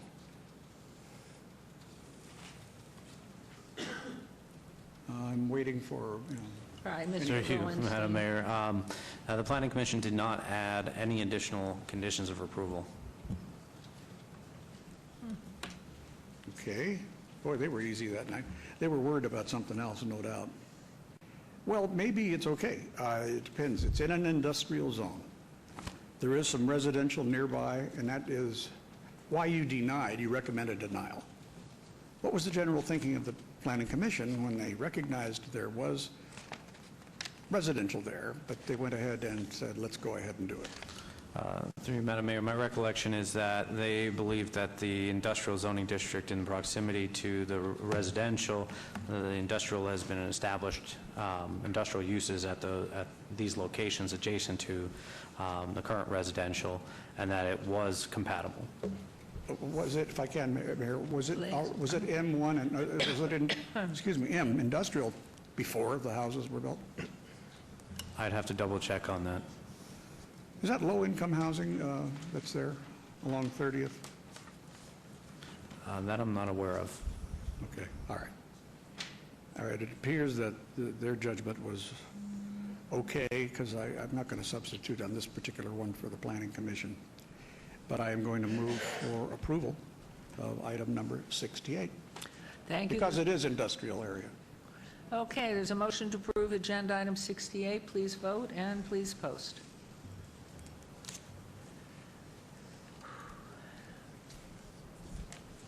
Motion carries. And agenda item 69, please. Your Honor, before I move, I just want to caution Cristobal here that you must Santos. make sure, Mr. Santos, that you must make sure, that was my grandfather's name. It's all right. That's okay. He's You know, Mr. Santos. that what you're doing there is not noisy. You've got service vehicles. You have a perimeter, but 0 feet of perimeter. You do have a boundary, so. It's not going to be noisy because our business is it's not open to the public, and we work from 5 in the morning to 1:30, and we done. We close. So it's not going to be any noise. Our trucks is all food trucks, so they're coming in and out on the morning. So. It's an industrial area. Right.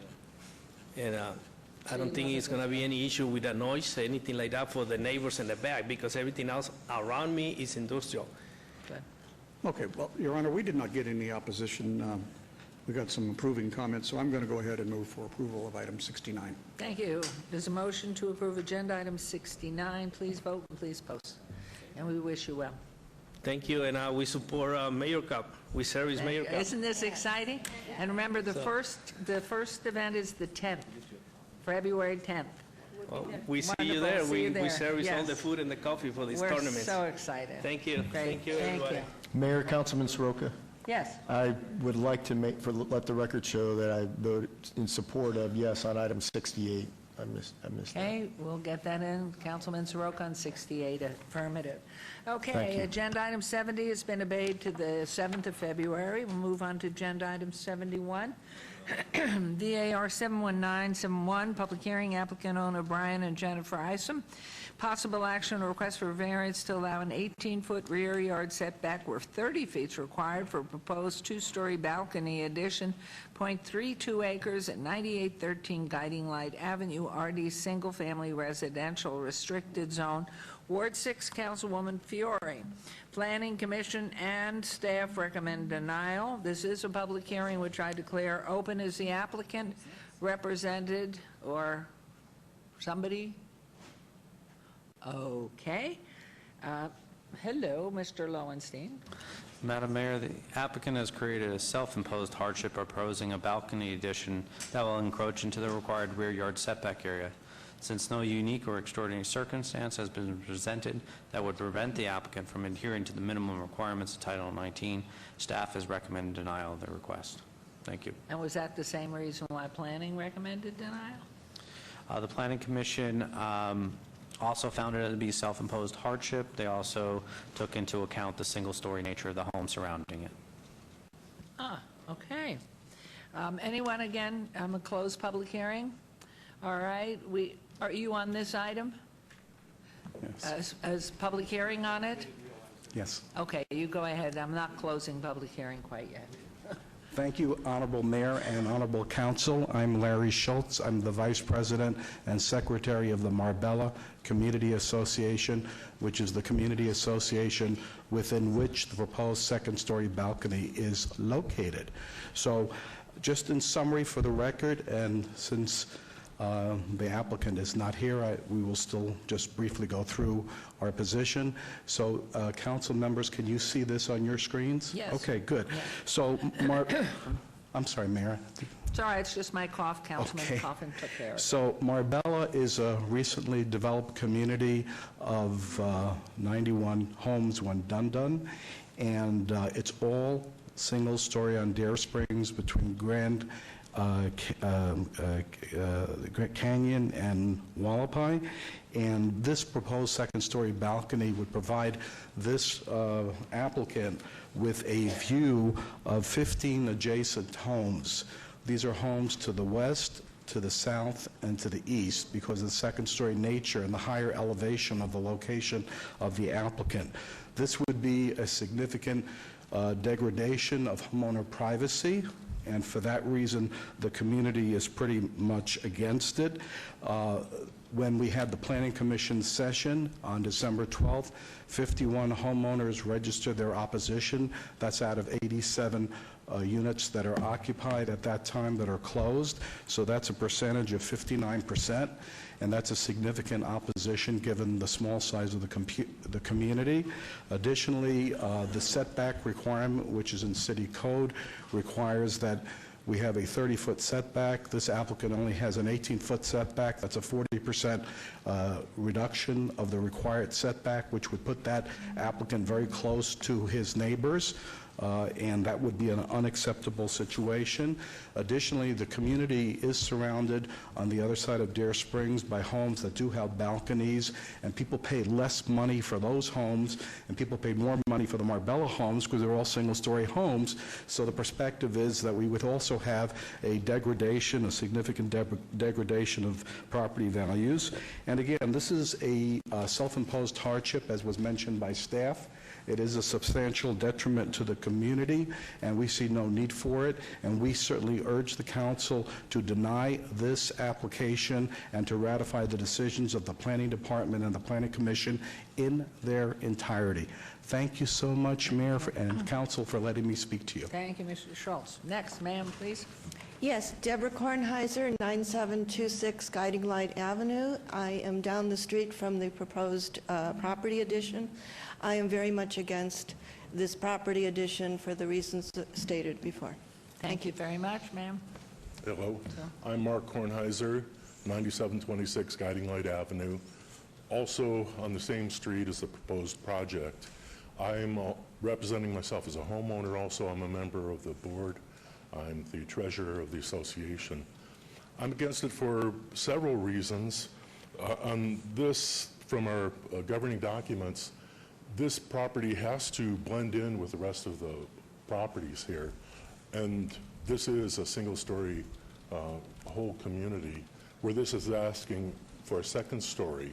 Also, it's asking for a variance where there have been no variances before for any property in this development. This is asking, as Larry said, almost double the allowed variance. Also, within our purchase agreement, and as common sense, there is no guarantee of a view.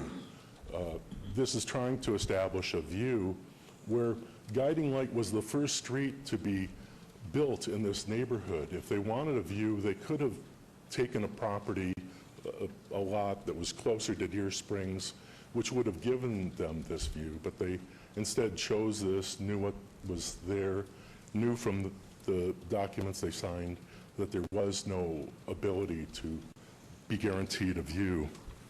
And finally, also from our governing documents, any structure has to be below 15 feet that you build.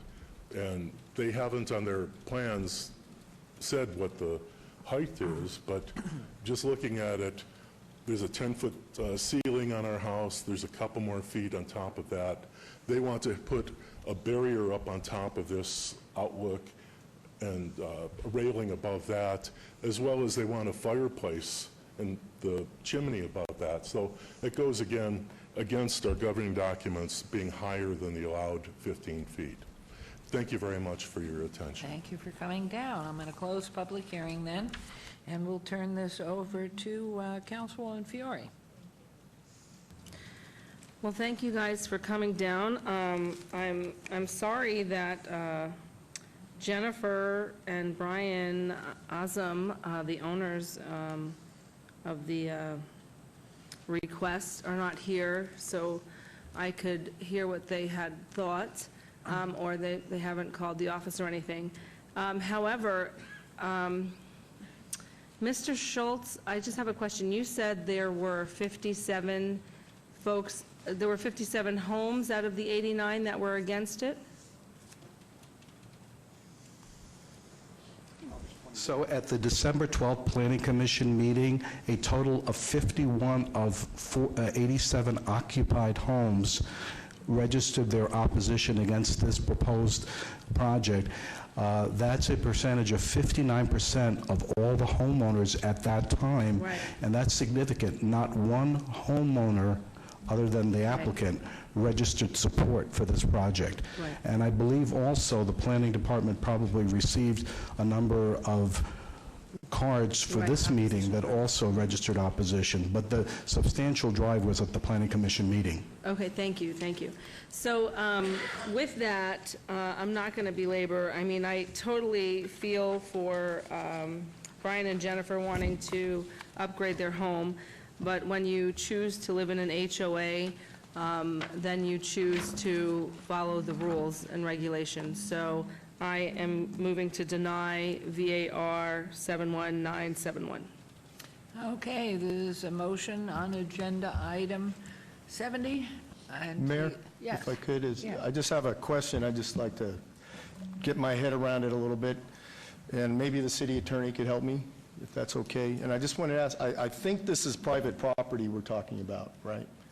And so what I understand is on private property, the people have a right to come before us and ask for a request to get a variance or an amendment to the rules. Is that true? That's correct, Councilman. But at the same time, we also have the right to approve or deny the right of people to use something on private property. Is that an authority that the city council has to ability to approve or deny a request for use on private property? You do, Councilman, and that's consistent with everything you've done with regard to special use permits, variances, zonings, rezonings, GPAs, the works. So you do have the ability that was granted to you by the state. 278 lays out exactly your powers with regard to your purview over properties within your jurisdiction. Okay, so if we deny, as long as we have a good reason, then we can deny. Yeah, and just for the record, too, the variance is one of the very hardest things that you are able to grant because the criteria for granting a variance are so stringent that it has to meet those criteria that are in Title 19. Okay, so we have the authority on this body, deny use of private property if it's deemed inappropriate. You do. Thank you. Thank you. Okay, Mayor? there's a motion to deny on Yeah. agenda item 71. Is that correct? Yeah, we're on 71. Please vote and please post.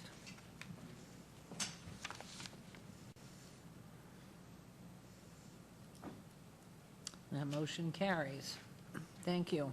Agenda item now 72, RQR 71421, public hearing, applicant owner, Lorenzi Mini Storage, possible action or required review of an approved variance V0086-95, which allowed an off-premise sign to be raised to a height of 55 feet and allow the sign to be 150 feet from residential zoning district where 300 feet is the minimum separation allowed at 1399 North Rainbow Boulevard, C1 Limited Commercial Zone. This is in Ward 5 with Councilman Barlow. Staff recommends denial. This is a public hearing. We try to declare open. Is the applicant or representative present? Yes, Your Honor. Chris Kemper here on behalf of Randy Black Sr.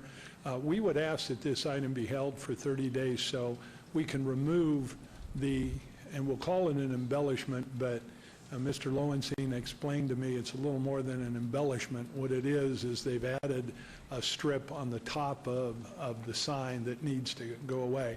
I just spoke with Mr. Black, and he says they intend to do that. It's not been something that he's personally been monitoring. Now that he knows about that, that's going to go away, and you will be presented at the next hearing with a sign that complies completely with your code, and at that point in time, should there be some other embellishment that we want, we would file a new application for your consideration. But we'd respectfully ask that we hold this for 30 days so we could bring this sign in compliance, and then, Your Honor, Councilman Barlow, then you will have a sign that complies to code to hopefully review. This sign has been there for almost 30 years, so it's not as if it adversely impacts the neighborhood, but the height of the sign should be addressed. Thank you. Right. I know the sign has been there for a while, but I understand also that there's been some improvements to the sign within a shorter period of time than 30 years based on aerial maps, and there's no permits to basically justify the additions to the sign. So I would like to also recognize that. Peter, do you have any comments on this? Staff supports the sign coming into conformance with what was originally approved for it. And what was it originally approved for? Well, there was the original approval for a 14 by 48 off-premise advertisement sign, and then a subsequent variance to increase the height to 55 feet. So the height was okay as far as the 55 feet. What is the current height today? Well, the additional embellishment becoming part of the sign face would raise the sign height an additional whatever that embellishment's dimensions are. Okay, so everything below the embellishment is the 55 feet? That should be correct based upon the permitting of the sign originally and its last final inspection. Okay. All right, 30 days. Your Honor, Councilman, if you can see, that's a perfect picture. What they did is that area where the line is above that line doesn't belong there, is the whole, and that's why what raises it. What's 30 days, So Madam 30 Clerk? days. Thank you, What's the obeyed date, Madam Clerk? February 21st? That's it. That'll be my motion. We'll see you then. Okay. Thank you. Thank you. Okay, Appreciate thank it. you, Council. You got it. My motion is for 30 days. Okay. Motion, please vote 30-day 30-day abeyance. abeyance to the, whatever you said, February 21st. And that motion carries. Move on to agenda item 73. SUP 71656, public hearing, applicant owner, Red Mocha LLC, possible action and appeal of a denial by the Planning Commission or request for special use permit for proposed short-term residential use at 2001 Grand Island Court RE Residence Estates. Zone Ward 1, Councilwoman Tarkanian. Planning Commission recommends denial. Staff recommends approval. That's unusual. This is a public hearing, and is the applicant or representative present? Ken Graham, 2001 Grand Island Court. This is your property? It is. Would you like to request an abeyance on this item For how long? until the next meeting, February 7th? Councilwoman? Can you tell me why you need this abeyance? After speaking with you, you suggested we do certain activities within the neighborhood, within the neighbors, and we need further time to do that. No, you didn't, but you had the time to do it. You did have the time to do it before, and the problem we have now is we have, I don't know if, I believe you have people who are speakers from the community, and that then puts them off to have to come again. Right. I told you what it would be good to do, to meet with people and have a meeting within the community, and you had enough time to do it, because I told you at that time, be sure you do it before the time of this meeting. So I would not want to move for abeyance. Just to let you know what happened, we tried to reach out to Mr. Christensen, the lawyer, several times to set up a meeting with his group, and it took a while for him to get with his group and get back to us. They decided they didn't want to meet with us, and so that's why it hasn't taken place at this point. Well, I don't, we could maybe ask him, when this occurred, and was there enough time to do it? And why wouldn't you meet? It's true that Ken And your talked name, to sir, please? Kevin Christensen, representing the Home Court Land Association. Ken did call me, and I did approach those that I represent, which are 7 owners just in our cul-de-sac across the street. They had no desire to meet. I told Ken that I would be happy to meet with them, and there was never anything set up. So I did not tell him that no one would meet with him. I just said the homeowners wouldn't meet with him, but I was happy to. The 7 homeowners wouldn't meet. The 7 homeowners that you represent would not meet. The 6, Oh, I'm the one of 6. the 7. Oh, okay, would not Yes. meet. Yes. Okay. You were one of 7 that would meet. I would rather not obey this. I would rather go through with it now. I will tell you why. I think the amount of, I believe in meeting with associations. I believe in going over things in detail and try and work out a situation where both sides have a win-win. I do not believe you're going to have that in this case. And one of the reasons you're not going to have it is, number one, you operated illegally. You were found out by code enforcement, and that's how it came to our attention. And then even after you were turned down by the commission, the planning commission, you continue to operate. Now, you know there's a problem there because we're supposed to be collecting taxes on rentals too. So that's, and you knew, because I know you're smart. Can I respond? Sure, go ahead. We did not continue operating after a planning commission meeting. We are on a long-term basis with 30-day leases at this point, so we absolutely did not continue short-term rentals. Also, just to refresh your memory, Councilwoman, when we spoke in your office, you suggested that you would conduct a meeting, you would contact the neighbors and arrange it because... No, I did not. I do not do that. I'm sorry, sir. And I always have someone in the meeting with me, and I would be glad to bring that person here.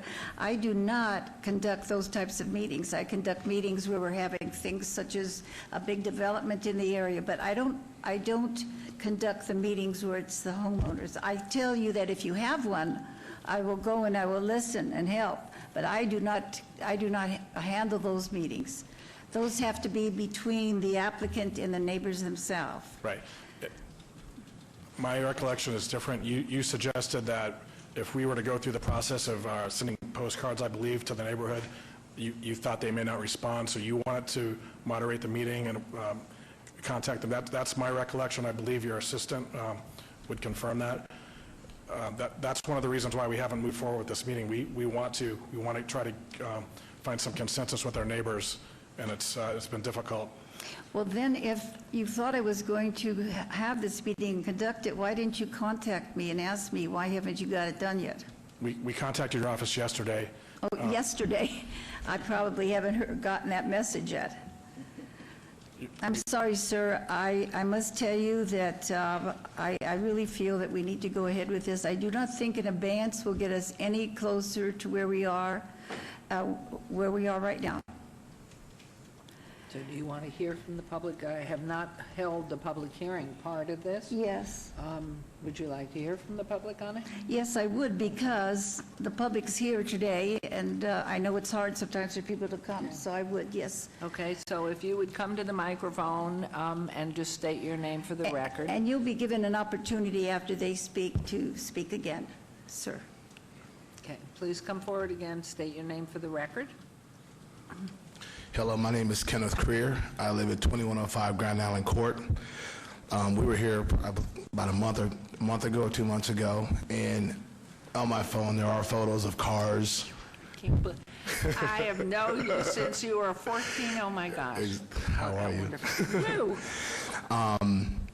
Photos don't lie. I mean, there's photos on my phones that there was 6, 7 cars, and you can try and get around what's a short-term and long-term, but there was no one that, I didn't see one car that was there for 30 days. I saw 6, 7 cars that were there for 5 or 6 days, and then I saw a couple other cars. And, you know, he and I have spoken. So to say that you haven't tried to speak, there's been conversations with the homeowners, and it just didn't go the way that he liked. I'm really here because we have a brand-new neighbor who just bought our house, and she had no idea that that's what was going on. And that's just not right. How would you feel if you were to buy a house and then you had no idea that your neighbors or owners are running a rental? So I'm here to state that I disagree. We have had conversations, and really we're here because we've had some incidents that were dangerous. If things were smooth and run accordingly, but that's not the situation here. And we're here to do something about it before something actually happens bad. But more importantly, she's a hardworking woman, and she should have not been able to buy a home, and then all of a sudden people are renting it out, and she's living next door with a bunch of college kids renting it out, and people coming in and out of the night. And what's really bad is when you try and fix the system where you're like, okay, well, at 10 o'clock we're not doing this, and then everyone's gone at 7 o'clock, and you know, what's the difference between short-term and long-term? But what is they were denied the last time we were here, and they still kept operating before we had this meeting. So I'm in denial, and I appreciate your attention, and it was nice seeing you. Good to see you too. Wow. Gorman, right? Yes, yes. Gorman, Councilman. Yeah. Sorry. My Yes, name ma'am, is your name, please? Maricela Cardona, and I live next door to the house in question. And I just moved in about 3 months ago, not knowing what was going on. And when I find out, I was shocked. Totally shocked, because I know I moved into a place that I want to be in peace, get along with my neighbors that I know, a small community, safety, and little that I know that all this was going on, so I'm totally disappointed. Mm-hmm. Thank you. And I oppose to this. Thank you. Sir? My name is Keith Thomas. I live at 1561 Windhaven Circle, 89117. I'm also here in opposition to the special use permit. There's no compelling reason to grant this request. It's an inappropriate land use for this particular property and this particular location. There are zoning laws and ordinances where, as she indicated, we're entitled to rely upon those zoning laws and ordinances. There's really no economic necessity either for this particular use. We have 150,000 short-term rentals already here in this city. At the Planning Commission, there was discussion that the owner is a good operator and that they would do all these wonderful things. Well, good operators want heads in beds. Well, what does that mean for this particular location? What it means for this particular location, in their advertisements, as I recall, they said they had enough room there for 21 people per night. 21 people per night. Can you imagine the amount of traffic and the amount of impact that that's going to have upon that little neighborhood? It's just a disproportionate impact upon this particular 9-lot gated cul-de-sac. There can be no benefit that could come from allowing this sort of usage. They're entitled to the quiet enjoyment of their neighborhood. I recommend that you follow the Planning Commission's recommendations in denying this particular special use permit. Thank you. Thank you. Ma'am? My name is Diane Harrington. I live at 2020 Homeview Court. I live across the street from Grand Island. I am here in opposition. I've owned my home for 20-plus years, and it's a very family-oriented community with our children and our grandchildren coming in and out. We've had a lot of problems with this property with increased traffic, with bachelorette parties, events with large groups coming in, which is ruining the safety and the feeling of community in our neighborhood. We're not commercially zoned for this type of business, and we don't have the security and police protection to handle the problems that we've been facing during this time. We've had noise, we've had increased traffic, we've had blockage of personal driveways, we've had trash, we've had renters from these going into people's private properties trying to get into their backyards, into their garages. And we feel like the burden of proof will be upon us as neighbors to monitor them. And we all, we support this community, and we don't have the time or resources to be constantly monitoring this type of business. I personally walked our neighborhood and got 60-plus signatures against this rental becoming a short-term rental property. So we just came to ask, as we represent 60 people plus, and we came to ask you to please deny this. Thank you. Thank you. Thank you. Your Honor. Hi, good afternoon. I'm Julie Your Honor, if I Christensen. may- Oh, sorry. Could I just ask Diane to come back up? We did get a really nice letter from you, Diane, in my office. Thank you. And we thought you were coming in yesterday. We had an appointment all set up for you.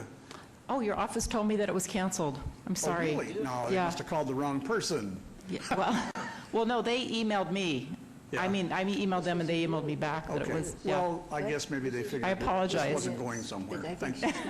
Well, I just wanted to No, say I the mean, I same should things I said now. apologize to you. I mean, we'll do that. Thank after you. Thank you. Ma'am, please, your name I'm again? Julie Christensen, 2000 Homeview Court. Good afternoon. Our cul-de-sac opens up to this cul-de-sac where the short-term rental is being run. Our attention was brought to it one day when there were cars racing through our neighborhood. And I have a picture. There were 6 exotic cars they'd rented somewhere. They were like Lamborghinis, and they were running stop signs, they were running stoplights, they were flipping Uis like cookies in the neighborhood. So, of course, everyone called the police, so we all came in to the cul-de-sac. Upside down. Please. So my thing is, you can't control what goes on in these short-term rentals. Unless you're on premises, you don't have control about who is staying there or what they're doing. And it's like a car rental. You don't really care if it's not yours, and that's how I feel about it. We live in a uniquely custom area. It's half-acre residential, and there are big homes there. We've lived there for 30 years, and now I think they're using these beautiful homes to run a business in a residential neighborhood, and I oppose that. This says something about Red Mocha. I'm sorry I have to tell you this, but this is in the submission that was given to you. They threatened that if their homeowners in their cul-de-sac didn't go along and comply with this, they threatened that they would bring in, and this is quote, they would market it to 18 to 21-year-olds, including college students, who are more likely to live together in a large group, anticipating up to 4 tenants per room, which would have up to 24 people living in the house in and out each month. That doesn't sound like anyone who really cares about the neighborhood. So thank you. I hope you oppose this too. Thank you very much. Sir? Again, Kevin Christensen, representing the Home Court Land Association. My office is located at 7440 West Sahara Avenue. I'm also married to the good-looking gal that just spoke to you. I just wanted to point out a couple of things. That's kudos. You get something good tonight. Yes. Jeez. And I'm happy to testify under oath that she's a good-looking gal. There are 2 things. The application has a couple of items that I think are misleading, and I believe staff's investigation may be superficial and avoid some of the obvious violations. There's a letter on the front of your packet, and it says 2 things: that there is no negative impact, and I think you've heard testimony to the contrary here, and that the neighbors don't have a problem with it. And they certainly do. You've seen that today. In the staff report, I just wanted to point out a couple things, and you pointed that out, Councilman Tarkanian. The proposal is to operate Well, they were already operating. It's a clear violation of the statute. And if you go to the internet sites, you can see the history and success that they've had at this location in obviously making significant amounts of money. But money isn't what we're after. We're after the kind of overlay that you approved 30 years ago.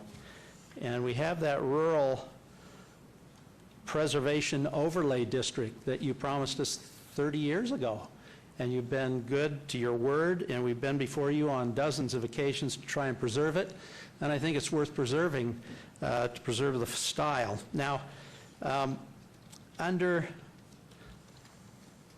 your minimum special use permit requirements, the first one is that the operator must have a business license, and then it goes on to say it's required to obtain a business license prior to operating. And so there's a legal impossibility for this applicant to satisfy this particular requirement because they've been operating in violation of the statute. I don't know whether they've been paying their taxes, but I can tell you that contrary to the prior testimony by the applicant, we interviewed a gentleman that stayed in that particular residence right around the Christmas holidays. His whole family was there for a wedding reception. And so it's disingenuous, we believe, for them to come before you and indicate that they've always wanted to do the right thing because they haven't done the right thing from the beginning. You've heard testimony about a noise violation. You've heard testimony about vehicle obstruction.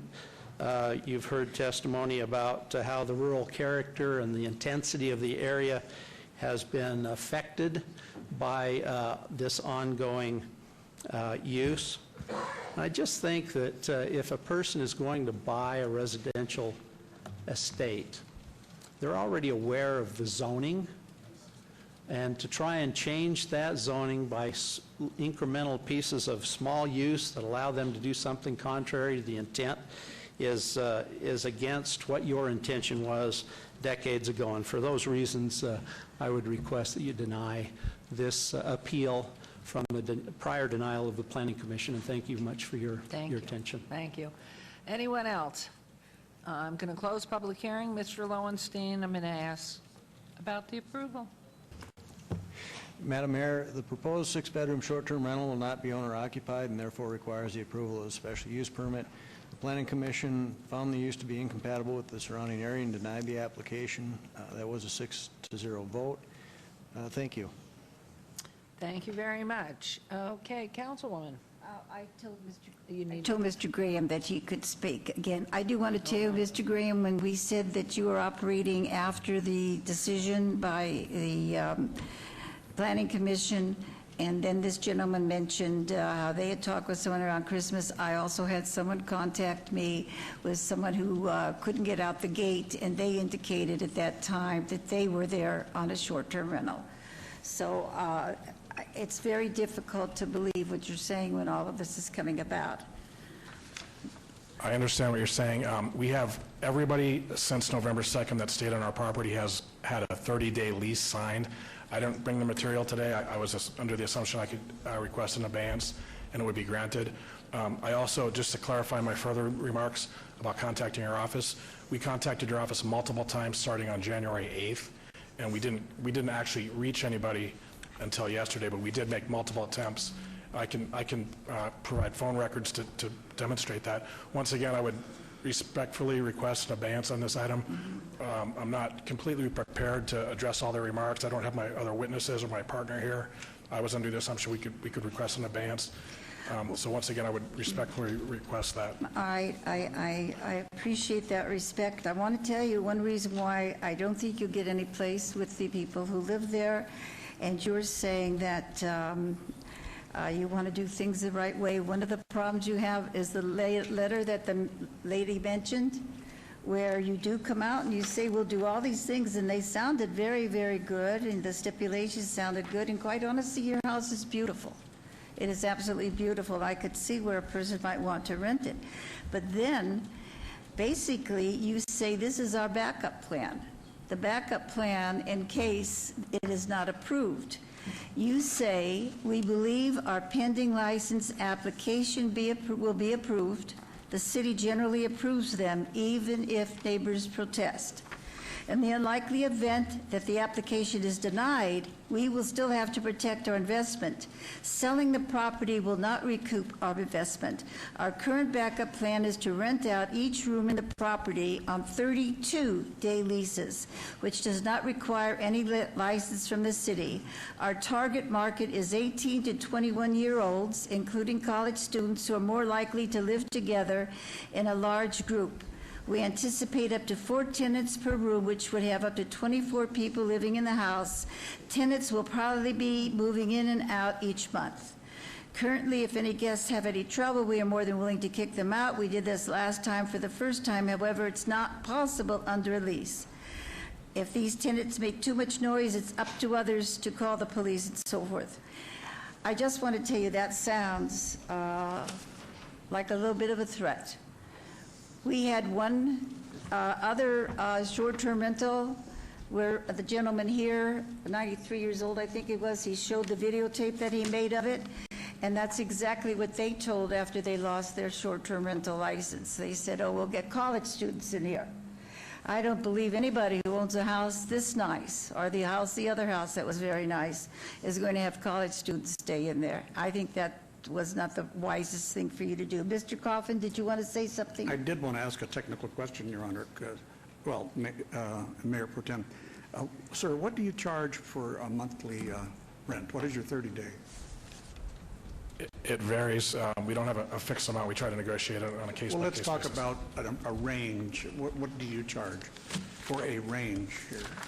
The last time was... It's apparently for rent now. It's for rent on a 30-day basis. Yes. What are you asking?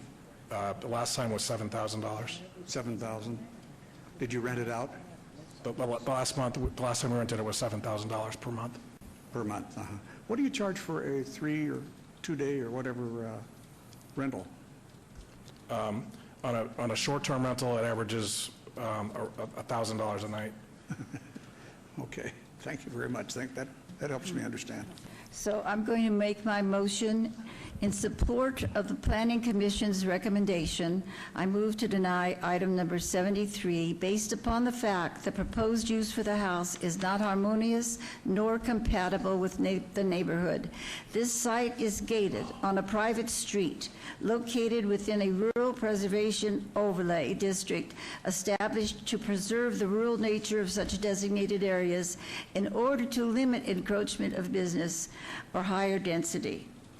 I feel there's also been a demonstrated disregard for the law because the STR was rented for several months until found out by code enforcement, continued to operate from the information I received after it was turned down for use by the Planning Commission. And already there was somebody in the neighborhood, I don't know their name, they gave me 2 pages, itemized dates and times and everything, not always exact times, but in some of them, where problems were caused by people who were living in your rental. And included within there that the gate was damaged twice by these STR tenants, once by a vehicle which hit the gate and once by a pedestrian who did not have the gate code and pushed too hard to open up the gate and damaged it. And then they have found that the gate has been unlocked, and they feel it's by the renters. It might not be, but that's another problem. But however, an Uber has come in to drop off people at your rental, and they're using a gate code, and the gate code should not be put out. These are the reasons why, in addition, I had 25 denials and no approvals from throughout the entire area. So that's my motion to deny. Okay, there's a motion on agenda item 73. Please vote, and please post. And Councilwoman.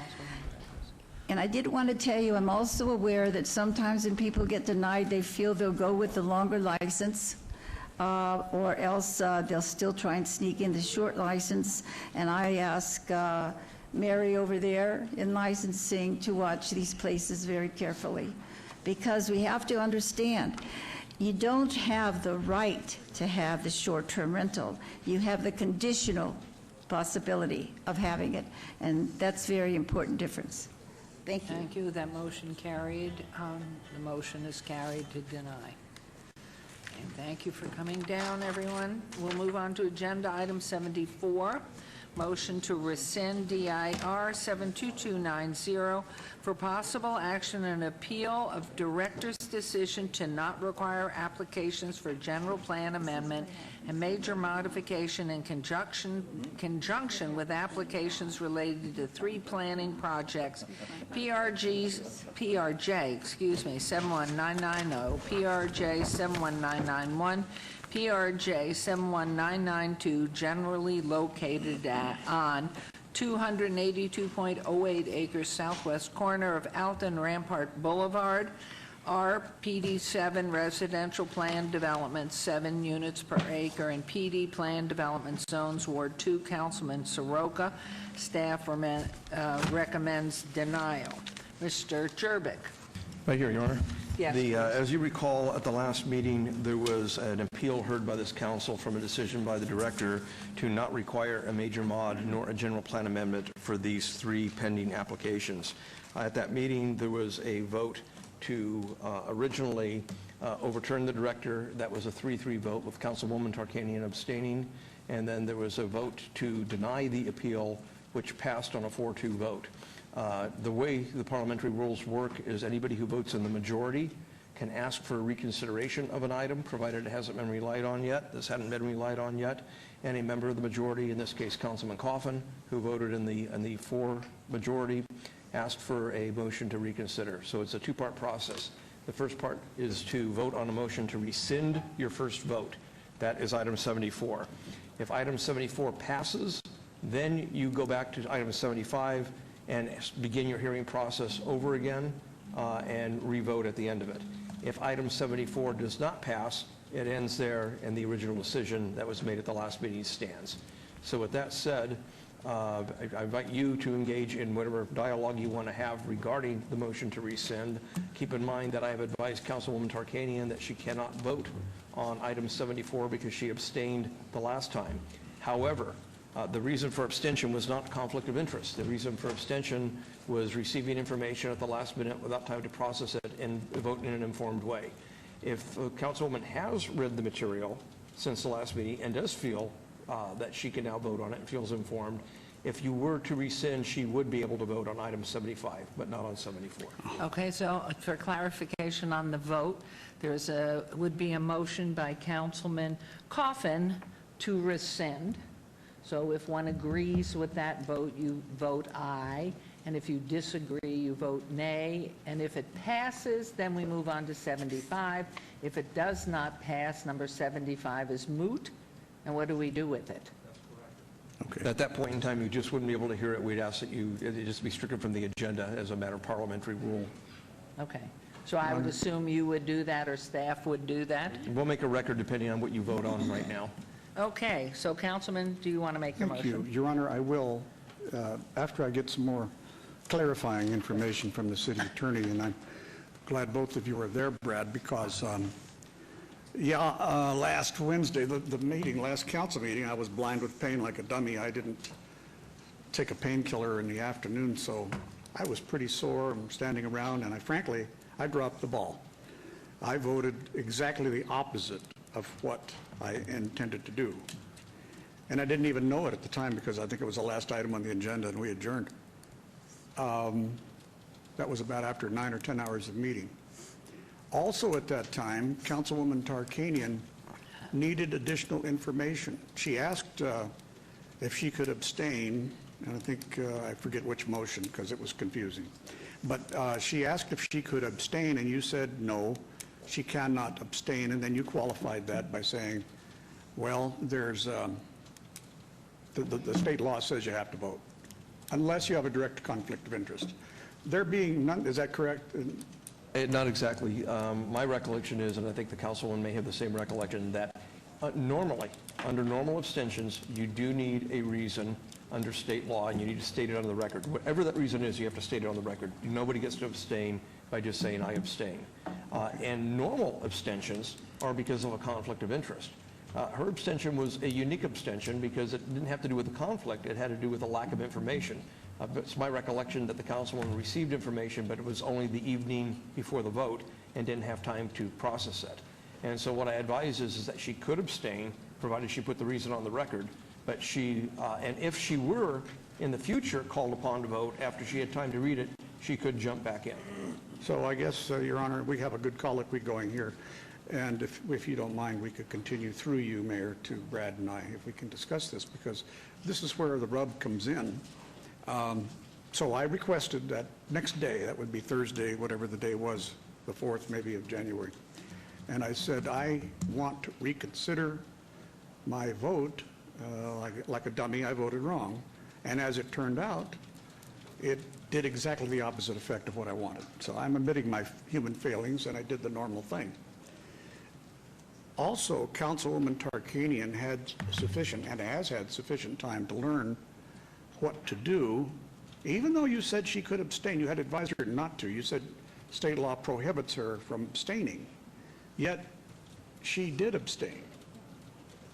Again, And Councilman, that was not the record I recall. I'm confused.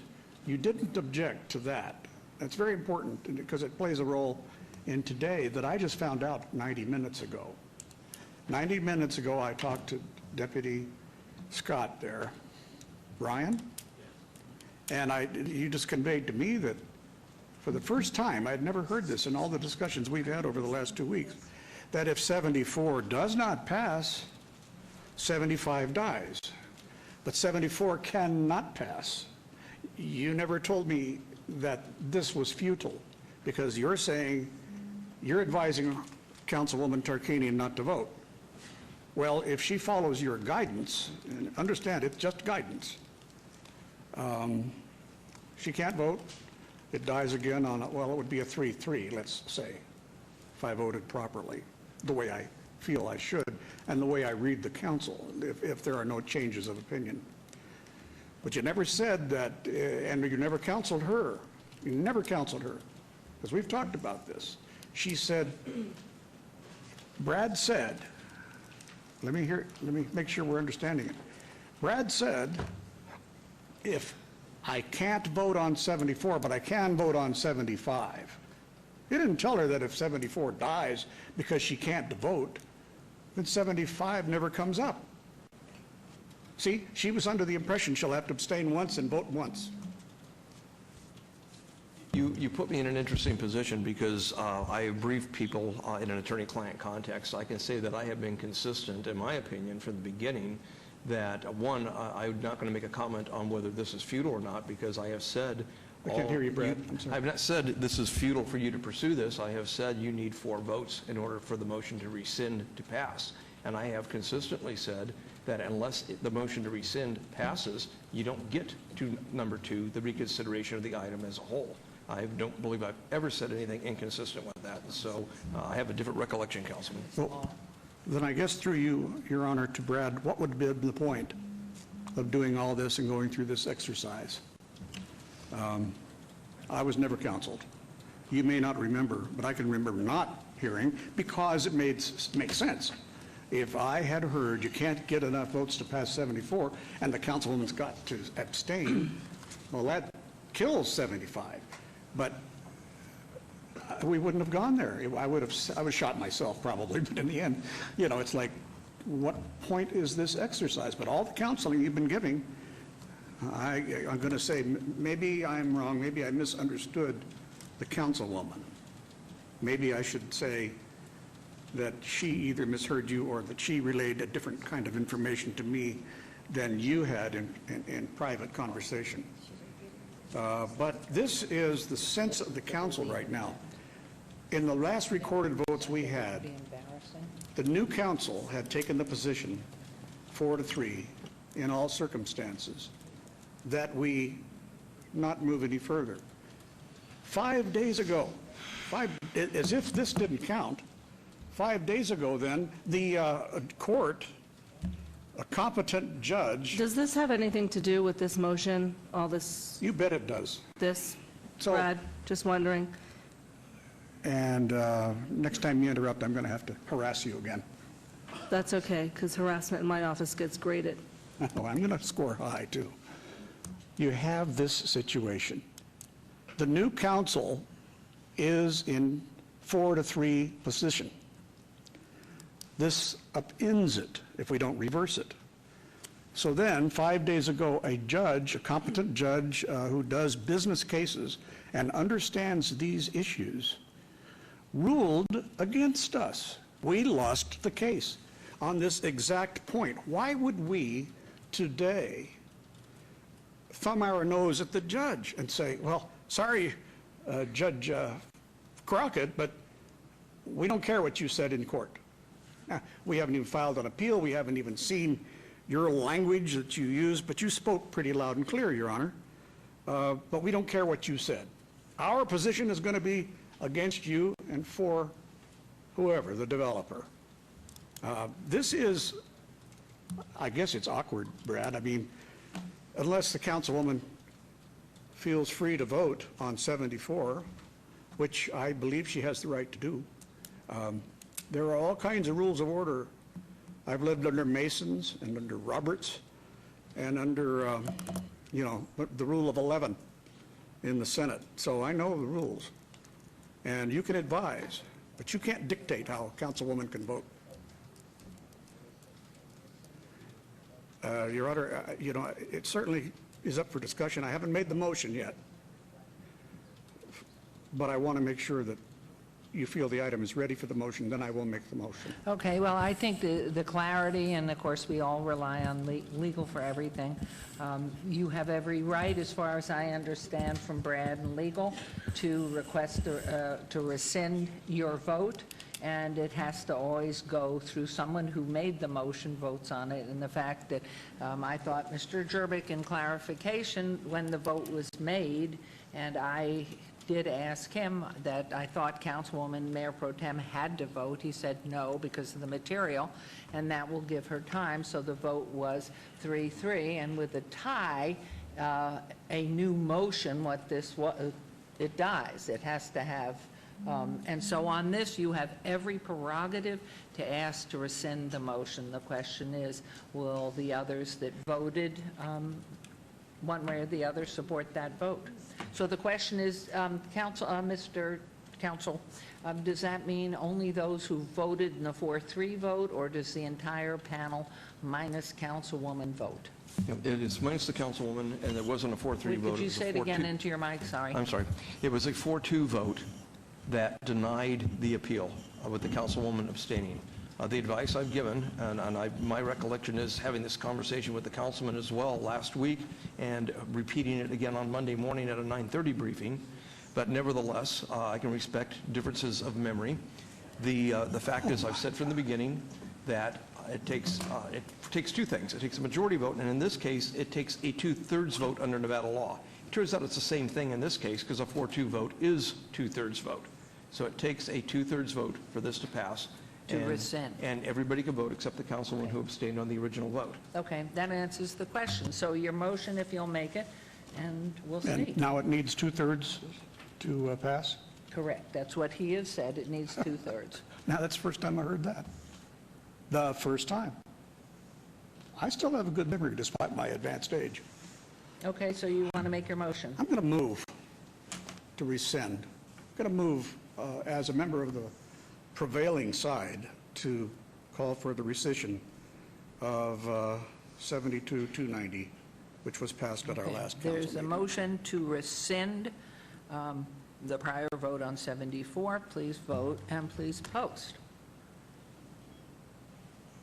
And Councilwoman, I think you just wrote, for her record, a nay.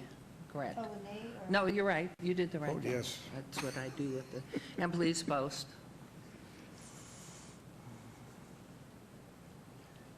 Okay. So I guess with that 75 is out of vote, order then, is that it correct? is- We'd ask you to take another vote because we always like to see if anything passes. So we have a motion to rescind. Do we have a motion to deny the rescission?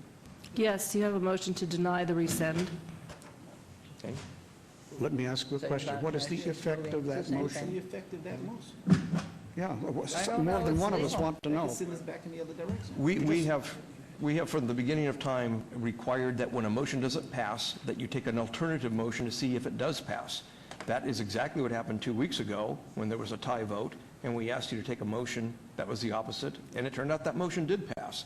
So even if this ends up 3-3 again, we have to go through the drill of trying the alternative motion to see if it passes. Okay. So at which point, Councilwoman Mayor Pro Tem, because it's the same issue, has to continue abstaining? Yes. Correct. Okay, you're voting on a motion, please? I could not hear your colloquy, and I'm sure that Councilwoman wants to Because make it's a the same issue, Councilwoman still has to abstain. So now we're going to have a motion at the request of motion to deny. So please vote on the motion to deny. And the consequence of that vote is? Still die. Now, Councilman Soroka and Councilman Coffin? What is the consequence? I want It'll legal die. advice. If it's 3-3, it dies. What dies? The measure The or the motion to plan? rescind has already, well, we'll let it see where it comes up. Oh, How did you rule on that?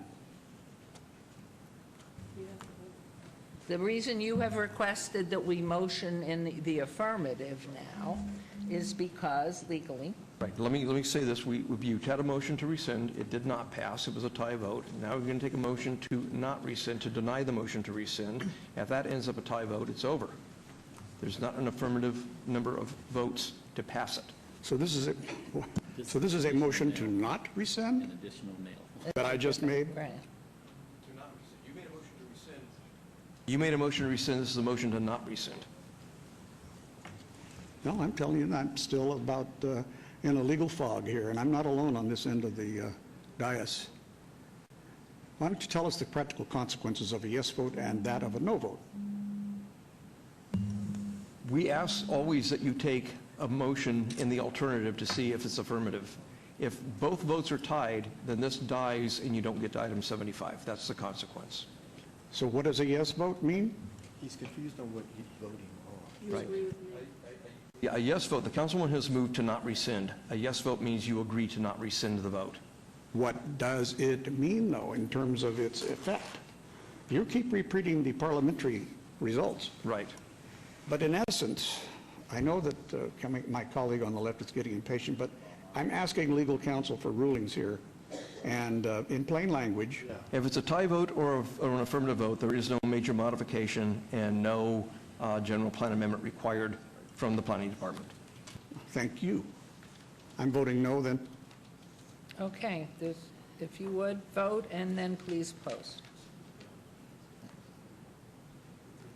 All right.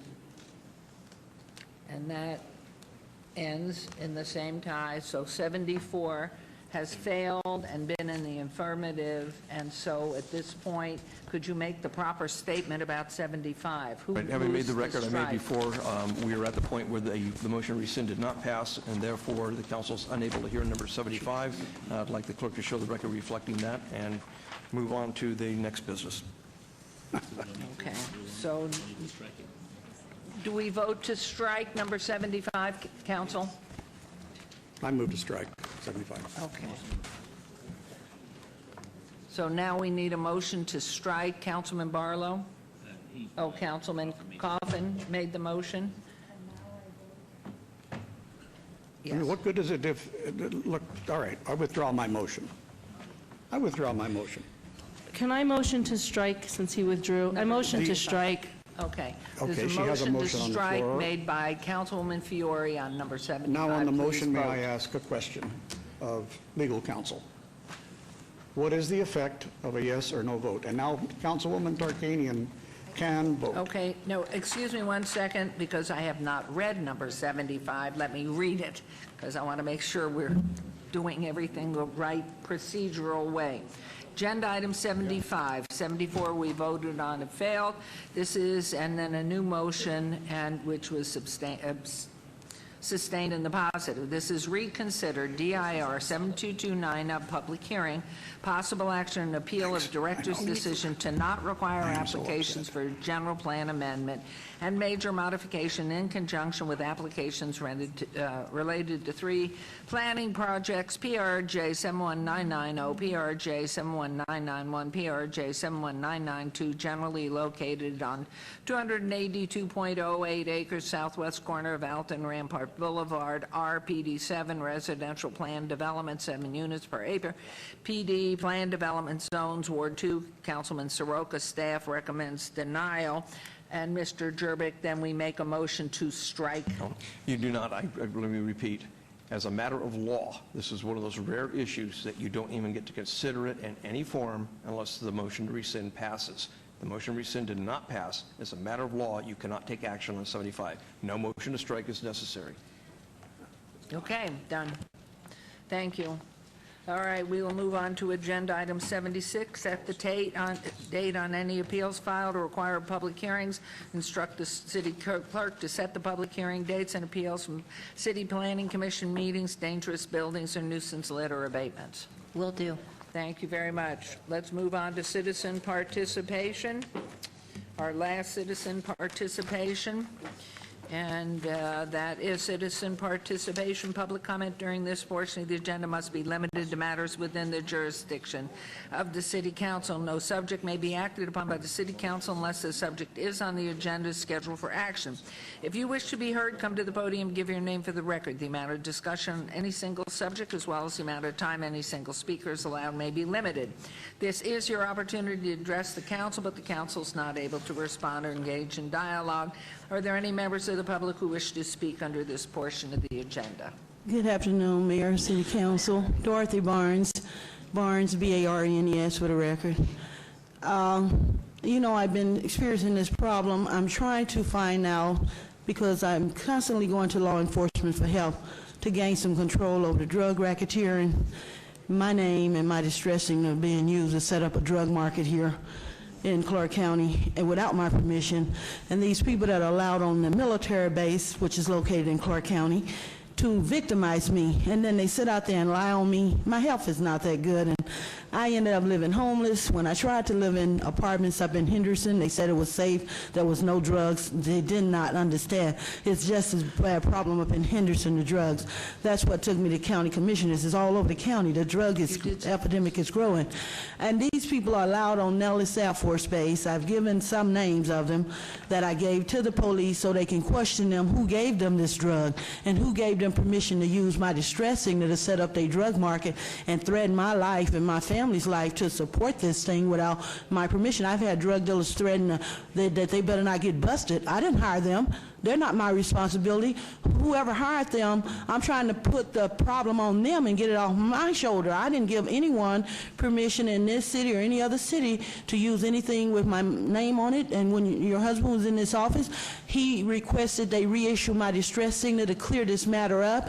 These people were allowed to go out there. They see they could use me to get money, and they went out there and embezzled money, and I'm trying to bring charges on them.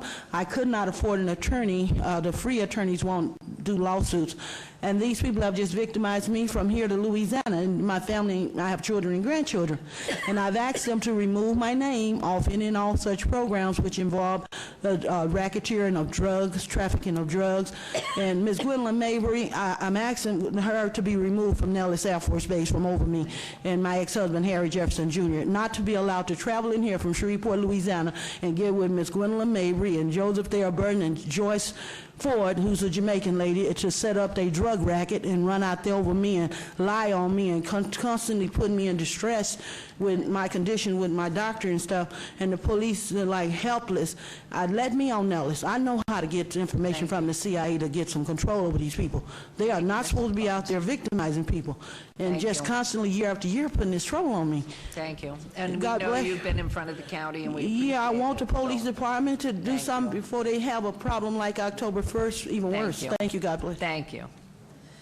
Okay, we are moving on to agenda item number 78, council member recognition, comments made by individual city council Mayor? members during this part. Are we still allowed, ma'am, are we still allowed for a public comment? Or is that, am I out of place? That was just a public comment with this lady? You know, well, if it is, I mean, yes, we're limited to 2 minutes. It's public comment. You can public comment. Are you a public commenter? Yes. Okay, I don't want to butt into you. I'll wait here for my public comment. Okay. Elizabeth Ham, I was here this morning, again, on behalf of the applicant for item 74. I just wanted to correct one thing in the record. You had referred to the property as 282.08 acres, and it's actually 132, so I want to correct that for the record for item 74. Additionally, I had presented some items that we wanted as part of our record, and Which we gave to the city clerk. yes, and it appears that I've left some items out. I would like to provide those at this time now, and I know it's not really, we're not hearing item 75, which we appreciate. I think you can submit anything to Thank the you. city clerk at any time. So All right, I that's appreciate that. a Thank matter you. of record. Okay, thank you. Thank you very much. Okay. Hi. Hi, I'm Elaine Winger-Reisner, and I reside at 9811 Orient Express Court. And the group I'm with has counseled me not to make this public comment, but I do want it as a matter of the record. And I respect all of you for the service that you do. And I have spent 30 years serving on boards, admittedly never paid for it, but doing volunteer work in the community. And in all my years, I have never been in a situation where one of the other board members, one of my fellow board members, admitted to simply making a mistake after a long session, being in pain, or whatever, misunderstanding what the motion is, making an error in voting, and then going to the board, you all, his fellow council people, and admitting to that mistake, and then having people, colleagues, say, no, sorry, you made a mistake, you're in pain, it was a long day, but listen, it's all on you. Sorry, Councilman Coffin. Everyone has to vote their conscience, and this is not about whether you're for or against this development. This is not a Queensridge issue. Actually, I think this is an ethics issue, and if ever it's done, it's water under the bridge now, but I'm really, really going home now very disappointed. I thought there would be more support within the council when someone admits to a mistake and gives a good reason, aside from his age. I would never bring that up, Councilman Coffin, but you brought it up yourself. As I get older, I understand, and it is very hard when you hear a motion on the floor to approve something. Everyone's very clear. Yes, I want to approve it. No, I want to deny it. When you put it in the reverse, it is confusing. And I've seen people be confused before. Don't mean to rant. Thank you for your time, and have a good afternoon. Bye. Thank you. Thank you. Let's move on. Anyone else? Public comment? Mayor? All right, I'm going to close public comment. Oh, we don't respond? no. Thank Okay. you. Agenda item 78, council member recognition. Comments made by individual city council members during this portion of the agenda will not be acted upon by the city council unless that subject is on the agenda and scheduled for action. Let's start down at the right. Councilman Soroka, you go first. The floor is yours Thank you. for recognition. Can we ask? There you go. Thank you, Mayor. Ward 2 announcements, appreciated. And as you know, we started the Missing Juvenile Program. And just to highlight, we have challenges in our community about missing children. And I take the opportunity, and I hope the audience will take the comments that follow seriously, because we have Alexis Davis, a 17-year-old female that's about 5'4", 130 pounds, who was last seen in the area of Pecos in Washington. She was last seen wearing a gray hooded sweatshirt and black pants. She has a small heart-shaped tattoo on the right side of her chest. She may be carrying a backpack with personal belongings, and if you have any information, please contact the phone numbers below. And we have a second, unfortunately. Oh, no, we don't. We were able to, we don't have more than one this time. That's great. Next slide. Later in the month, Friday, January 26th, we have something on a happier note. We have coffee with the councilman, so please come out and share your concerns, your positives, and ways ahead for our city. We really would like to hear from you. And we'll be holding that at Avery's Coffee, so come out and support Avery's at 944 West Sahara Avenue, Suite 145 on Friday, January 26th from 8 to 10. And we have one more item of note. Tomorrow at the Veterans Memorial Leisure Center, we have a winter open house and showcase. Our Leisure Center is an amazing asset in our community, and not many people know about the opportunities that it provides. So come on out, take a look at the gym, the facility, the basketball courts, and other opportunities that our city of Las Vegas provides you out in Ward 2 at the Veterans Memorial Leisure Center tomorrow from 6:30 to 8:30. Thank you. Steve Soroka out.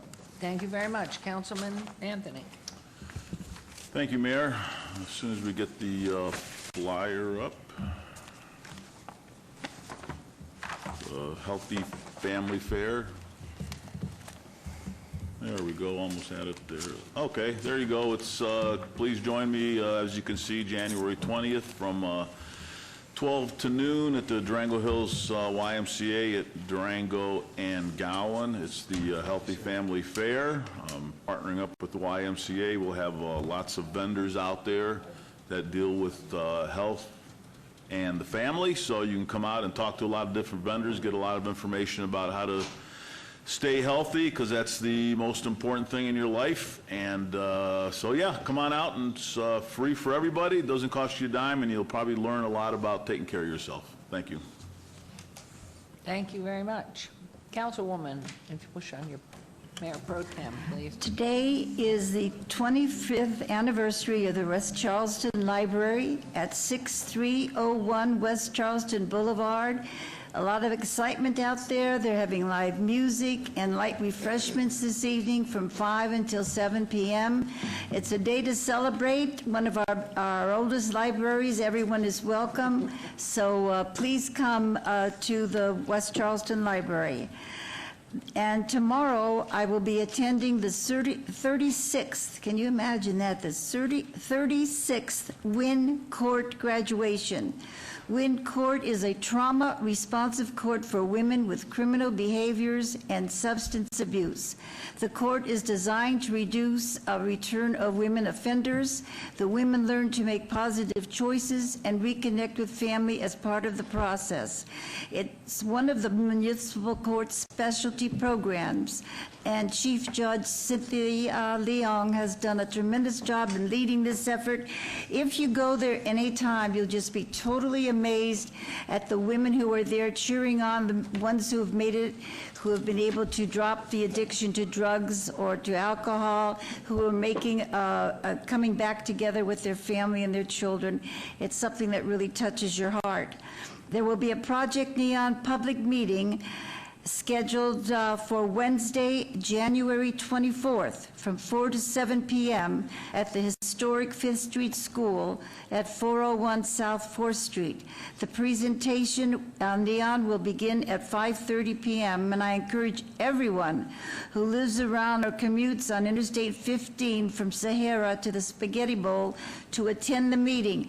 It's amazing how much the representatives from the state have listened to the people who have come and made suggestions and comments, and the changes have been made when they were deemed important.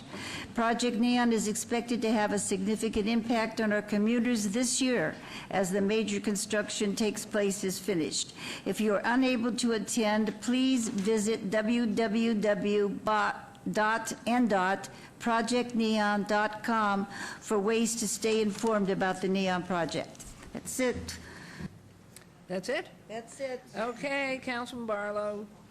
Please. Thank you, Mayor. On Sunday, January 21st in Ward 5, there will be a community safety forum. This is a personal safety and self-defense tips taking place at the Mob Museum. The Mob Museum will host a free open public community safety forum with safety and defense tips. It will take place once again January 21st from 2 to 3 p.m. and the location is 300 Stewart Avenue at the Mob Museum. Each month, the Mob Museum partners with the Las Vegas Metropolitan Police Department and other local agencies to host community safety forums. Advanced registration is required. January's safety forum will explore personal safety and provide self-defense tips, focusing on ways you can protect yourself in areas where you are most vulnerable. For more information, please contact 229-2734, 229-2734, and registration is required. On Thursday, February 1st, Coffee with the Councilman. Please join me on February 1st for Coffee with the Councilman at Starbucks, located at 1925 North Martin Luther King Jr. Boulevard, right at the corner of Lake Mead Boulevard, from 9 a.m. to 10 a.m. For more information, feel free to contact my office at 229-5443, 229-5443. In addition, the historic West Side School, located at Washington and D Street, has professional office space available. If you're looking to expand your retail, or you're looking to expand your coffee or cafe space, opportunities are available at the historic West Side School, located at the corner of D and Washington. A multi-million-dollar renovation has been upgraded at this location, and we'll love to have your business in the community. For more information, please contact Julie Quisenberry at 229-6551 for more information, 229-6551. And of course, Ward 5 social media. As always, you can stay informed with all of the latest events that I'm up to in Ward 5, or follow me on Facebook and Twitter, or just contact my office directly at 229-5443 for more information. Thank you. Thank you. Councilman Coffin. No, thank you, Your Honor. Okay, Councilwoman. Well, hello. So we have on Monday, January 22nd, Mondays with Michelle, that should be coming up. I will wait a second until our folks get caught up. There we go. Okay, so Mondays with Michelle from noon to 6 over at the YMCA. You guys can just come in and walk in and discuss anything, and that's 6601 North Buffalo Drive. Feel free to stop by. We have, every city council, we try to adopt some pets out, and we have 2 pets, and we have a cat named Cece, who is a domestic spayed female, and you could pick her up at the animal adoption place over at 655 North Mojave. Cece is a very laid-back lady. She's actually young to be so laid back. She's 1, but she will happily accept full body massages and snuggles. If you have a peaceful home and are looking for a partner, then Cece is your cat. Now we have a mixed breed, a 2-year-old neutered male named Maggie. I guess Maggie is a male and female name. But on this particular dog, Maggie, who is 2 years old, well, it says male, but it says female, so I believe it's a female. It says, so this dog is sweet, but here's the caution. She has to be the only dog in your house.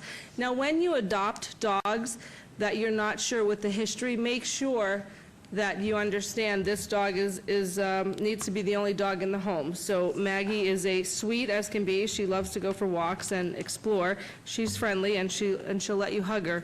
But again, her attention needs to be the only dog in the home.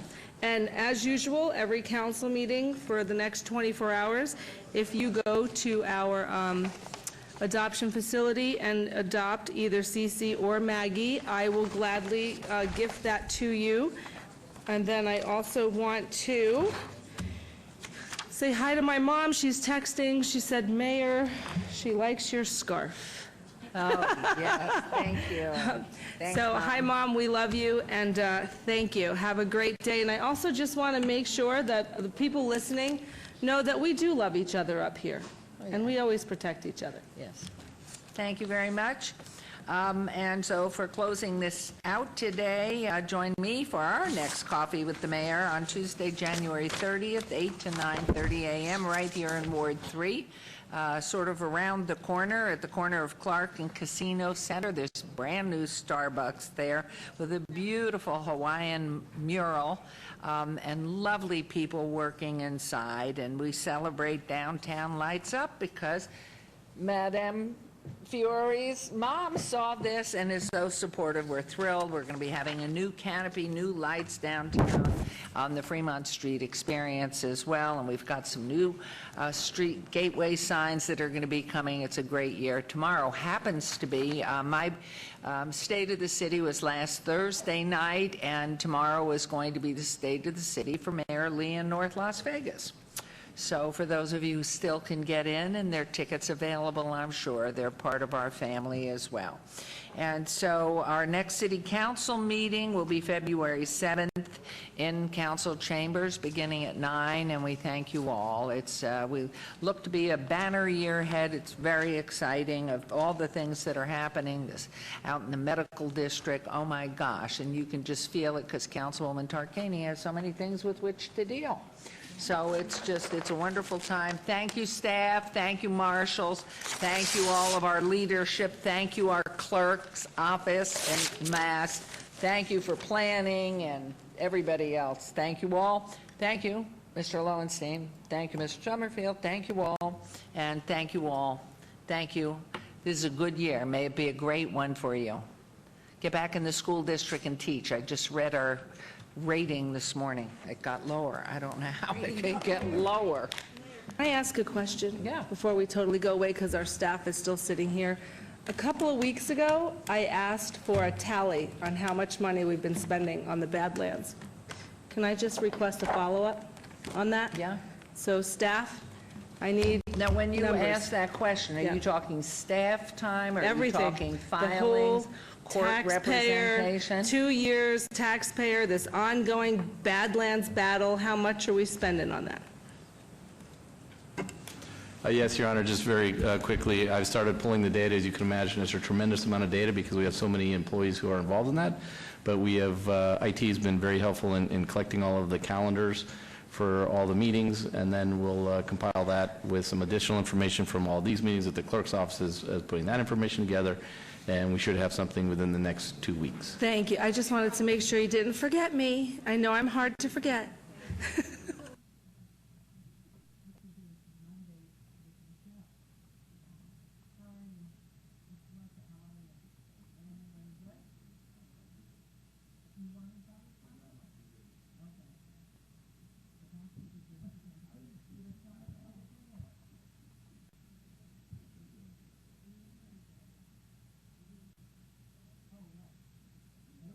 One last thing. Meeting adjourned.